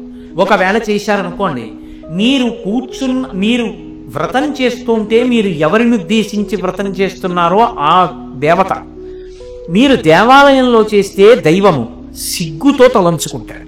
ఎందుకో తెలుసా? ఆడదానికి మినహాయింపు ఇచ్చాడు పరమేశ్వరుడు. అసలు ఈ సృష్టి అంతా కూడా స్త్రీ యొక్క శరీరము కింద భాగంలోంచి ఎక్కడి నుంచి బయటికి వస్తోందో, బయటికి వచ్చినటువంటి ఈ సృష్టిలోని జీవులన్నీ స్త్రీ యొక్క శరీరము పై భాగంలో ఉన్నటువంటి ఏ స్తనముల వలన పోషింపబడుతున్నాయో ఆ రెండే సృష్టికి స్థితికి కారణాలు. లేనినాడు ఈ జగత్తు లేదు. కాబట్టి అంత పరమ పవిత్రమైనటువంటి ఆ రెండు నా మ్రోల నువ్వు నమస్కరించేటప్పుడు భూమికి తగలవలసిన అవసరం లేదు. మినహాయింపు ఇస్తున్నాను. పంచాంగ నమస్కారం చాలు. అందుకే ఆడవాళ్ళు సాష్టాంగం చేయరు, నేల మీద పడరు. పంచాంగ నమస్కారం అంటే మీకు బాగా అర్థాలంటే కడుపు తగలకుండా అనుకోండి, గుండెలు తగలకుండా చేతులు కింద పెట్టి వంగి తల తాటించి నమస్కారం చేస్తారంతే. ఏమైంది చారుమతి వృత్తాంతంలో? ఆమె ప్రదక్షిణం చేస్తోంది. ప్రదక్షిణం చేస్తున్నప్పుడు ఒక మాట చెప్పారు. వాళ్ళకి ఆవిడ చేస్తోందని నమ్మి, ఆవిడ లక్ష్మీదేవి నాకు ఇలా చెప్పిందంటే అత్తమామలు ప్రోత్సహించారు, భర్త ప్రోత్సహించారు, నువ్వు అలాగే చెయ్యన్నారు. ఆవిడ చెప్పిన మాట విని ఊళ్ళో వాళ్ళందరూ సంతోషించారు. వాళ్ళందరూ కూడా వచ్చారు వ్రతం చేసుకుంటాం. అందరూ కలిసి వ్రతం చేశారు. అందరూ కలిసి వ్రతం చేసి అమ్మవారికి ప్రదక్షిణ చేస్తున్నారు. ఏమొచ్చిందప్పుడు? వాళ్ళకి ఆభరణములు అమరై. మీరు బాగా చదువుతుంటారు, కథ వింటూ ఉంటారు. ఏదో మొదటి ప్రదక్షిణం చేసినప్పుడు కొన్ని ఆభరణాలు, రెండో ప్రదక్షిణం చేస్తే కొన్ని ఆభరణాలు, మూడో ప్రదక్షిణం చేస్తే కొన్ని ఆభరణాలు అమరై. ఎందుకవి? అందులో ఎన్ని తులాల బంగారం ఉందో చూసుకోవడానికే కాదు. ఆభరణములు అమరాయి అన్న మాటకు అర్థం ఏమిటో తెలుసా? ఆభరణము దేని కొరకు అంటే మూల విస్తువు యొక్క అందమును ఉద్దీపింపచేయుట కొరకు. ఒక ఆభరణం పెట్టుకున్నారనుకోండి, అది ఎవరు పెట్టుకున్నారో వాళ్ళ యొక్క అందాన్ని పెంచుతుంది. ఇక్కడ బాహ్యంలో అందం పెంచడం ఒకెత్తు, ఆంతరమైన అందం పెరుగుతోంది. కాళ్ళకి మంజీరములు వచ్చాయి. కాళ్ళకి మంజీరములు వస్తే ఏమవుతుంది? ఆమె ఆ ఇంట లక్ష్మి, ఆమె నడిచి వెడుతోందనుకోండి, పాద మంజీరముల యొక్క ధ్వనులు వినపడాలి. పరమమంగళ ధ్వనులు అని లక్ష్మీదేవి ఇంట నడిచిన ధ్వనులు కొన్ని వినపడతాయి. ఏమిటవి అంటే ఆడవారు పాదములకు పెట్టుకున్నటువంటి మంజీరముల యొక్క ధ్వనులు. మొలకి వడ్డానం పెట్టుకుంటారు. ఆ వడ్డానం పురుషుడు పెట్టుకుంటే, అంటే పూర్వం మహారాజులు పెట్టుకునేవారు. మేఖల అని చెప్పి తమిళ దేశంలో ఒక పెద్ద గ్రంథం రాసింది ఒక ఆవిడ. మేఖల అంటే ఆడవారు పెట్టుకుంటే దానికి చిరుగంటలు ఉండాలి. వనత్కాంచీదామాతరికలభ కుంభస్తనత పరిక్షీణా మధ్యే పరిణత శరచంద్రపదమ అని వర్ణిస్తారు శంకరాచార్యులు వారి సౌందర్యలహరిలో. చిరుగంటలతో ఉండాలి వడ్డానం. తప్ప అసలు ఏమీ లేకుండా పెట్టుకుంటే అది బెల్ట్ అట్ట. అది మగవాళ్ళు పెట్టుకుంటారు బెల్ట్, పంచె జారిపోకుండా పైన పెట్టుకుంటారు. తప్ప ఆడవారు బెల్ట్ కాదు పెట్టుకునేది, వడ్డానం పెట్టుకుంటారు. వడ్డానం అంటే కేవలం నడుములతో పెట్టుకునేది కాదు, చిరుగంటలతో కూడుకుని ఉంటుంది. అమ్మవారు నడిచి వెళ్ళిపోతుంటే అన్ని ధ్వనులు వినపడతాయి. ఆవిడ పాద మంజీరముల ధ్వనులు వినపడతాయి. ఆవిడ చేతుల గాజుల సవ్వరులు వినపడతాయి. ఆవిడ మంగళసూత్రముల యొక్క శతమానములు ఇతర ఆభరణములతో ఉరుసుకున్న ధ్వనులు వినపడతాయి. ఆవిడ చిరునవ్వు నవ్వుతూ వెడుతున్నప్పుడు ఆవిడ తాంబూలపు సువాసనలు వస్తాయి. అందుకే మరాళి మందగమన. ఆవిడ మెల్లగా నడిచి వెడుతూ ఉంటే పరమహంసలైనటువంటి వారు అమ్మవారిని ఉపాసన చేస్తుంటే ఆవిడ నడిచి వెడుతున్నప్పుడు ఆవిడ పాదములకు పెట్టుకున్న మంజీర ధ్వనులు కూడా వినపడతాయి. ఆడవారి పాదములకు పెట్టుకునేటటువంటి మంజీరములు లక్ష్మీత్వమునకు, లక్ష్మీదేవి యొక్క తత్వమునకు ప్రతీక. ఆమె లక్ష్మిగా ఇంట నడుస్తోంది అంటే ఆ ఇంట లోటు లేదు. ఆమె భర్తకి ఆయుర్దాయమునకు లోటు లేదు. ఆ ఇల్లు సర్వసౌభాగ్యాలతో విలసిల్లుతుంది. కదా శివుడు చెప్పాడు, సర్వసంపత్కరం శీఘ్రం పుత్రపౌత్ర ప్రవర్ధనం సర్వసౌ వ్రతానాముత్తమం నామ సర్వసౌభాగ్యదాయకం అని కదూ పరమశివుడు చెప్పింది. అపారమైన సౌభాగ్యం ఇస్తుంది, పుత్రపౌత్రాదులను వృద్ధి చేస్తుంది, ఐశ్వర్యాన్ని ఇస్తుంది. ఒక ఆడది ఒక కుటుంబాన్నంతటినీ ఎలా వృద్ధిలోకి తీసుకురాగలదో చెప్పగలిగిన వ్రతం. పురుషుణ్ణి కూడా ఆయుర్దాయంలో నిలబెట్టి బతికుండేటట్టు చేయించగలిగినటువంటి వ్రతం. ఆడది ఎంత శక్తివంతమైన ఉపాసన ఏడాదికి ఒక్క రోజు చేసినా ఇల్లు నిలబెట్టగలదో నిరూపించగలిగినటువంటి వ్రతం వరలక్ష్మీ వ్రతం. అటువంటి వ్రతం చేస్తే వాళ్ళకి ఆభరణములు ఎవరై, ఆభరణములు అంటే చేతికి గాజులు వేసుకుంటారు ఆడవాళ్ళు. అవి సౌభాగ్య సూచన. ఎందుకని అంటే చూడండి, పురుషుణ్ణి చెప్పి పొడుస్తుంటారు. ఎక్కడికో బదిలీ అయ్యాడు అనుకోండి, ఆయన ఒక్కడే ఉంటున్నాడు, పాపం ఏదో ఆయనే వండుకుంటూ ఉంటారు, చెయ్యి కాల్చుకున్నాడు అంటారు. ఎందుకని అంటే ఆయనే వంట చేసుకున్నాడు అని అతను చెయ్యి కాల్చుకున్నాడు అంటే శిక్ష. ఆయనకి వండి పెట్టేవాడు లేడు, ఆయనకు ఆయనే వడ్డించుకుంటున్నాడు. ఏ ఇంటికి వెళ్ళాలండి, 10 రోజులు అయిపోయింది, వచ్చేసి ఆదివారాలు సెలవు పెడదాం, సోమవారం కూడాను అన్నాడు అనుకోండి, ఓ గాజుల చేతి భోజనం మీదకి మనసు పోయింది ఏమిటోయ్ అంటారు. గాజుల చేతి భోజనం మీదకి మనసు పోయింది ఏమిటోయ్ అన్న మాట వేళాకోళం కాదు, మీరు బాగా గుర్తుపెట్టుకోవాలి. నువ్వు విష్ణు స్వరూపానివి, భిక్షానపాయిని, తన కోసం వండుకు తినడంలో ఎంత బాధపడుతోందో, వండి నీకు పెట్టాలని నీ భార్య ఎంత తాపత్రయపడుతోందో అది నీ అదృష్టం జీవితంలో. ఆమె వడ్డిస్తుంటే ఆమె గాజులు గల్లు అంటుండగా అన్నం పెడితే నువ్వు తినగలిగితే, ఆమె అలా భర్తకి పెట్టుకోగలిగితే ఆవిడ మహానైవేద్యం పెట్టుకుంది. నువ్వు నీ ఇంట లక్ష్మి చేతి అన్నాన్ని నువ్వు తింటున్నావు, అది నీకు ఆయుర్వర్ధనం. ఆ అన్నం పెట్టే శక్తి ఆవిడికి మిగులుతుంది, తినే అదృష్టం నీకు మిగులుతుంది. అందుకు తూర్పు దిక్కు తిరిగి వంట చేస్తారు. ఎందుచేత అంటే ఇంటి యజమాని యొక్క ఆయుర్దాయం బాగుండాలి అని. కాబట్టి ఆభరణములు అమరాయి అన్న మాటకి అర్థం బాహ్యంలో అందగించింది, ఆంతరమునందు ఆవిడ పెట్టుకున్న ఆభరణముల చేత ఆ ఇంట అందరూ సంతోషంగా ఉన్నారు అనడానికి అది ప్రతీక. ఆవిడికి బాహ్యమునందు కనబడ్డాయి. ఎందుకని లోకమునకంతటికీ కూడా అది ఆదర్శము కావాలి కాబట్టి. నమ్మి నువ్వు ఇప్పుడు వ్రతం చేసావు, నీకే వస్తుంది, అదే వస్తుంది. ఇప్పుడు చమత్కారం ఏమిటంటే ఆ వ్రతంలో ఇన్ని చేసావు, తన కోసం ఏమైనా ఉందా? ఇవన్నీ భర్త కోసం, అత్తమామల కోసం, బిడ్డల కోసం, పుట్టింటి వారి కోసం. మరి నీ కోసం నాకేం కావాలంటే అవన్నీ వాళ్ళందరూ బాగుంటే నేను బాగుంటాను అంతే, నాకేం అక్కర్లేదు. ఇది ఆడదానికి గొప్పతనం. అందుకే ఇలాంటి వ్రతాన్ని మొగాడికి వాళ్ళ ఆడదానికి ఇచ్చారు. అంత ఉదార హృదయం, అంత విశాల హృదయంతో నాకేం కావాలి, ఆయన బాగుండడం కన్నా, నాకేం కావాలి మా అత్తమామలు బాగుండడం కన్నా, నాకేం కావాలి నా బావమరుదులు బాగుండడం కన్నా, నాకేం కావాలి మా పుట్టింటి వారు బాగుండడం కన్నా అనగలిగిన విశాల హృదయం ఆడదానికే ఉంది లోకంలో. అందుకే వరలక్ష్మీ వ్రతం గురించి అడిగేటప్పుడు పార్వతీదేవి అంత జాగ్రత్తగా అడిగింది. ఇది ఎవరి కోసం అడుగుతున్నానంటే, నాథా ఏ వ్రతం, యద్వ్రతం పావనం స్త్రీనాం, స్త్రీలు చేస్తే పరమపావనమై వాళ్ళ యొక్క అభ్యున్నతికి కారణమవుతుందో అటువంటి వ్రతాన్ని నాకు ఉపదేశం చేయండి అంది. అప్పుడు దీన్ని చెప్పారు. ఈ వ్రతానికి పరిసమాప్తి ఎక్కడో తెలుసా? 2 రకములైనటువంటి దానం చేస్తారు. ఇంకొక సువాసిని పిలుస్తారు. పిలిచి ఆవిడికి ఏదో పసుపు రాసి పారాణి పెట్టి బొట్టు పెట్టి ఆవిడకి సువాసిని సంబంధమైనటువంటి వస్తువులు కొన్ని ఉంటాయి. బాదులు, పసుపు, కుంకం, అసలు 8 సువాసిని వస్తువులని భాస్కర్ రాయలు వారు లలితా సహస్రనామ స్తోత్ర భాష్యంలో చెప్పారు. అలాంటి రోజున అలాంటి వస్తువులు ఇవ్వాలి. అసలు అనుములు, తాటాకు, ఆ తర్వాత విరిగిపోయినటువంటి ఆవు పాలు, ఇలాంటివి 8 వస్తువులు ఉన్నాయి. ఆ 8 వస్తువుల్ని కూడా తీసుకొచ్చి ఒక సంచిలో వేసి బహుమానం చేస్తారు. అలా బహుమానం చేస్తే సౌభాగ్య వస్తు ప్రదానం చేసినట్టు, దాని చేత సౌభాగ్యం నిలబడుతుంది. కాబట్టి ఆడవారికి ఇచ్చినప్పుడు ఒక మాట చెప్తారు, ఇందిరా ప్రతిగృహాతు ఇందిరా వై తదాతిచా. ఎవరిస్తున్నారు? లక్ష్మీదేవి ఇస్తోంది. నా ఇంట నా భార్య వ్రతం చేసిస్తే ఎవరు నా భార్య? నా ఇంట లక్ష్మి ఆమె. కాబట్టి లక్ష్మి ఇస్తోంది. లక్ష్మి ఎవరికి ఇస్తోంది? లక్ష్మికే ఇస్తోంది. ఆమె ఎవరు? ఆమె లక్ష్మి. నా పక్కింటి వారి భార్య లక్ష్మి, నా ఇంట్లో నా భార్య లక్ష్మి. ఎవరికి ఇస్తున్నారు? లక్ష్మి లక్ష్మికి ఇస్తోంది. ఇందిరా ప్రతిగృహాతు ఇందిరా వై దదాతిచ. లక్ష్మి లక్ష్మికి ఇస్తోంది. ఎంత అపురూపం! లక్ష్మి లక్ష్మికి ఇస్తే లక్ష్మి పుచ్చుకుంటోంది. నేను అతని దగ్గరికి వెళ్ళి నించుని బొట్టు సరిగ్గానే పెట్టుకున్నానా అని చూసుకున్నాను, అంత గుండ్రంగా రాలేదు అనిపించింది. ఇప్పుడు ప్రతిబింబానికి దిద్దుతానా, బింబానికి దిద్దుతానా? నేను పెట్టుకున్న బొట్టు గుండ్రంగా లేకపోతే వేలుతో సర్దుకుంటాను. సర్దుకుంటే ప్రతిబింబానికి గుండ్రంగా ఉందనుకోండి, బింబానికి గుండ్రంగా ఉంది. బింబ ప్రతిబింబముల మధ్య భేదము లేనట్టే ఈమె లక్ష్మి, ఆమె లక్ష్మి, ఇద్దరూ లక్ష్ములే. ఈమెకి ఈయన లక్ష్మిగా ఉండి నా శాంతికి కారణం, ఆమె లక్ష్మిగా ఉండి నా అభ్యున్నతికి కారణం.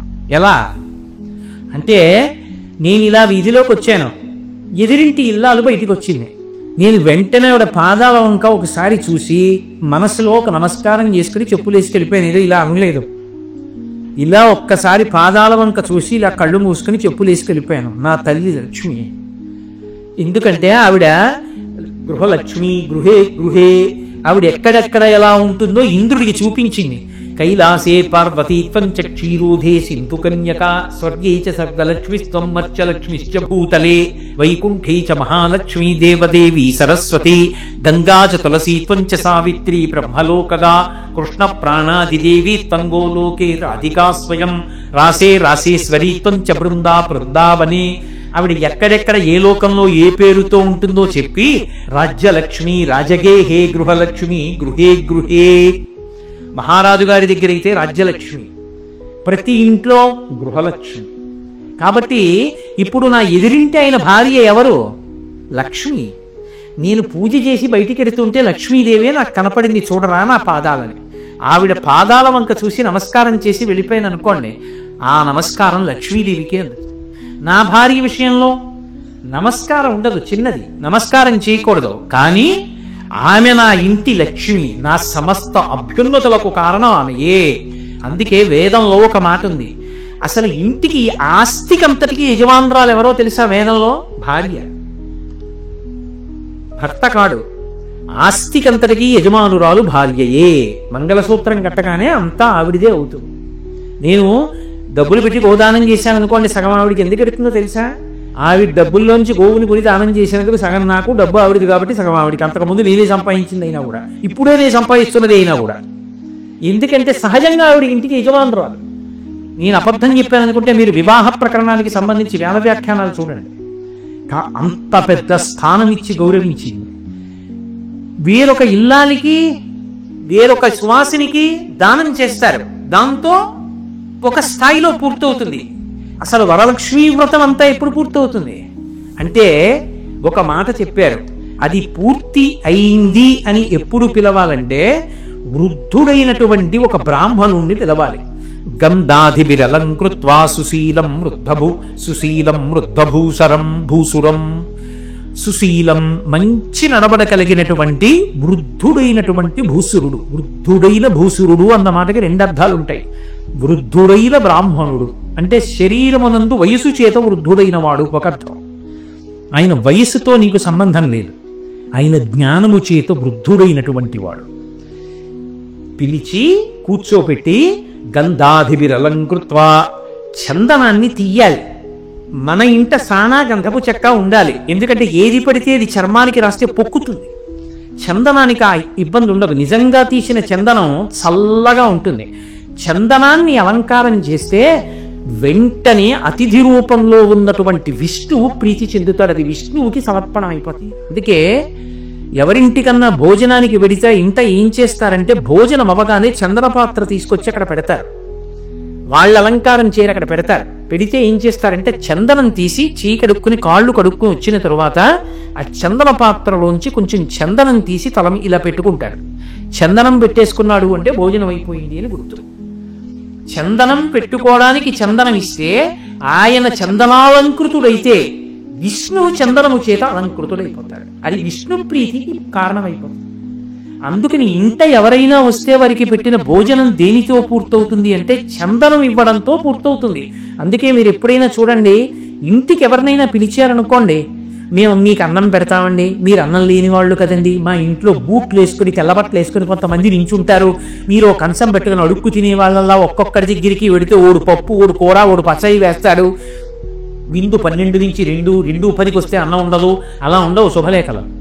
శుభలేఖలు భోజనం పెట్టడం అంటే కూర్చోబెట్టి వడ్డన చేస్తారు. మేము అన్నం పెడతామండి అనరు. విందు ఇంకోటి అలా రాయిరు, దేవతార్చన అంటారు. అప్పుడు ఏమిస్తావు? అన్నం, అన్నంలోకి పప్పు, లేకపోతే ఫలానా చోటు నుంచి కాజాలు తేబడము, ఇలా ఉండవు. అందులో మదర్పిత చందన తాంబూలాది సత్కారములను గ్రహించి ఈ రెండే రాస్తారు. ఎందుకో తెలుసా?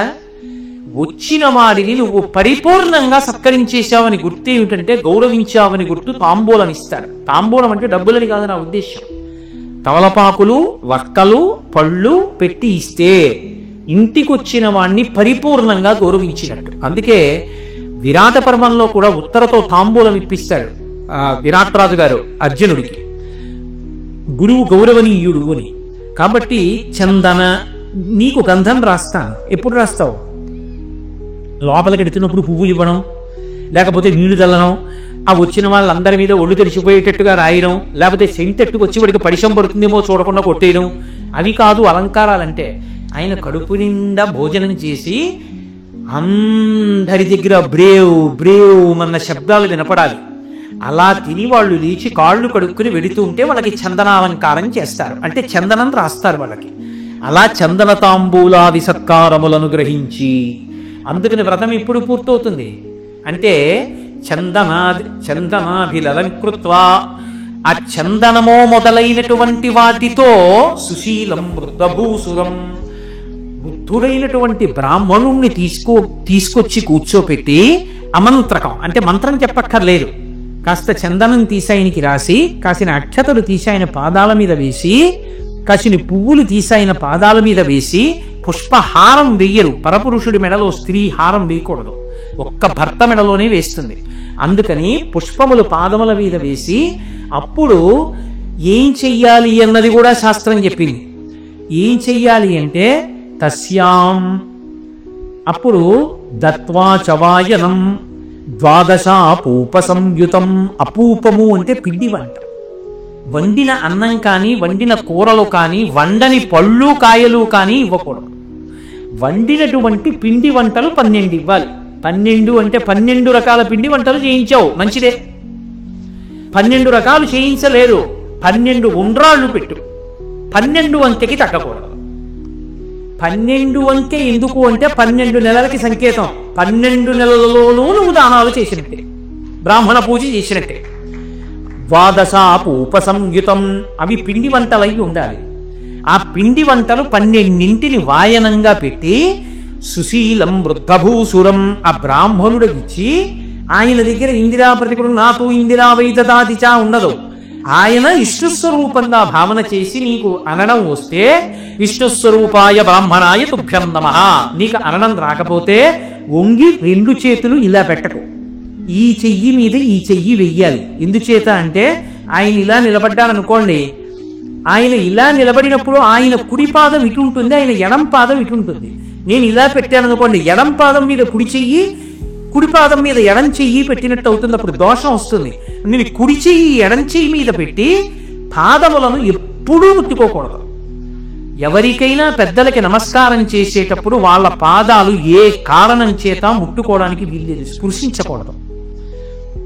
అది ఒక్క మంత్రోపదేశం చేసినటువంటి గురువుగారు అనుగ్రహిస్తే అప్పుడు ఒక్కసారి గురువుగారి పాదాల మీద తలపెట్టి నమస్కరిస్తారు.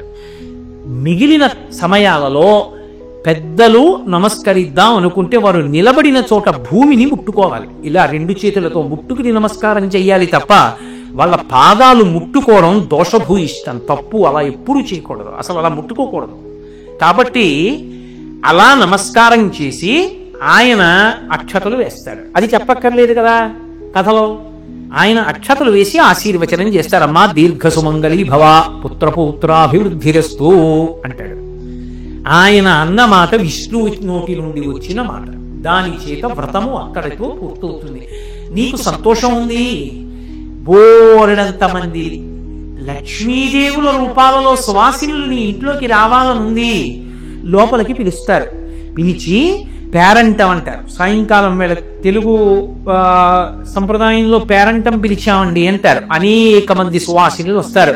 వచ్చిన వాళ్ళందరినీ లక్ష్మిగా భావించి చక్కగా పసుపు రాసి పారాణి పెట్టి వాళ్ళకి బొట్టు పెట్టి వాయినం ఇస్తారు. వాయినం ఇచ్చేటప్పుడు మళ్ళీ వండినవన్నీ ఇవ్వక్కర్లేదు, శనగలు తప్పకుండా ఇస్తారు. ఎందుకు శనగలు ఇవ్వడం అంటే శనగలకు ఒక ప్రత్యేకమైనటువంటి లక్షణం ఉంది.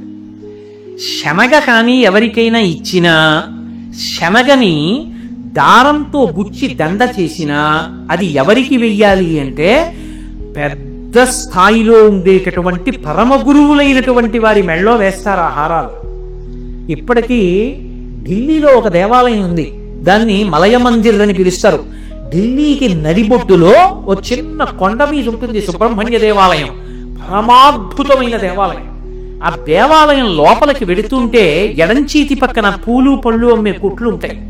అక్కడ శనగలు మాలలు కట్టి మేకుకి పెట్టి ఉంటాయి. ఆ శనగల మాల ఇవ్వండి ఒకటి అన్నారు అనుకోండి, ఇవ్వడు. ఎందుకు అంటాడు. మా అబ్బాయి తింటాడు అన్నారు అనుకోండి, నేను ఇవ్వను అంటాడు. నేను వేసుకుంటాను, ఇవ్వడు. ఇదిగో నాతో ఒక ఆయన వచ్చారు, పరమ పూజని ఆయనకి వేస్తాను, ఇవ్వడు. అవి ఎవరికి ఇస్తారో తెలుసా? శంకర భగవత్పాదుల మెడలో వేయడానికి ఇస్తారు. పరమ గురువులైనటువంటి వారి మెడలో అంకురములు వస్తున్నటువంటి శనగలు మాల కట్టి వేస్తారు. అది పరమ గౌరవం అలా వేయడం. యాలుకల మాలలు వేస్తారు. ఇప్పటికీ కంచికామకోటిపీఠ సంప్రదాయంలో యాలుకల మాలలు వేస్తుంటారు, సుగంధ ద్రవ్య మాలలు. శనగ కానీ ఇచ్చినట్టయితే అంకుర స్వరూపంగా ఉండి అమ్మవారి యొక్క పరిపూర్ణ అనుగ్రహమునకది హేతు. అందుకని శనగలు నానపోసిస్తారు తప్ప ఎండిపోయిన శనగలు ఇవ్వరు. తడిసిపోయిన శనగలు ఇచ్చారు అంటే లోపల అంకురం ప్రారంభమైపోతుంది. ఆవిడ తీసుకెళ్ళి ఇంట్లో పెట్టుకుంది అనుకోండి, తెల్లవారేటప్పుడు అంకురాలు వచ్చేస్తాయి.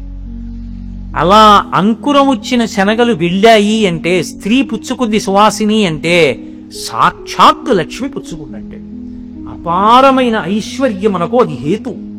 కాబట్టి శ్రావణమాసం అంతా లక్ష్మీతత్వం విశేషంగా ప్రకాశిస్తుంది. చిన్న చిన్న పనుల చేత లక్ష్మీదేవి యొక్క అనుగ్రహము పరిపూర్ణముగా కలిగేటటువంటి కాలం. కాబట్టి శనగలు తీసుకొచ్చి ఏదో అరటిపళ్ళు, తమలపాకులు, పోక చెక్కలు ఇవన్నీ పెట్టి ఒక్కలు పెట్టి తాంబూలంతో కలిపి వచ్చినటువంటి ఆ సువాసినులందరికీ ఇస్తారు.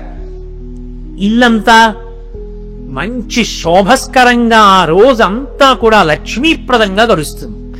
ఇది వరలక్ష్మీ వ్రతము యొక్క కల్పము అని లక్ష్మీదేవి చెప్పిందని పార్వతీదేవికి పరమేశ్వరుడు చెప్తే, శౌనకాది మహర్షులకు సూతుడు చెప్తే, వ్రతం చేసేటప్పుడు బ్రహ్మస్థానంలో ఉన్న బ్రాహ్మణుడు చెప్తే బాగా చేసుకోవడానికి మీకు నేను చెప్పాను.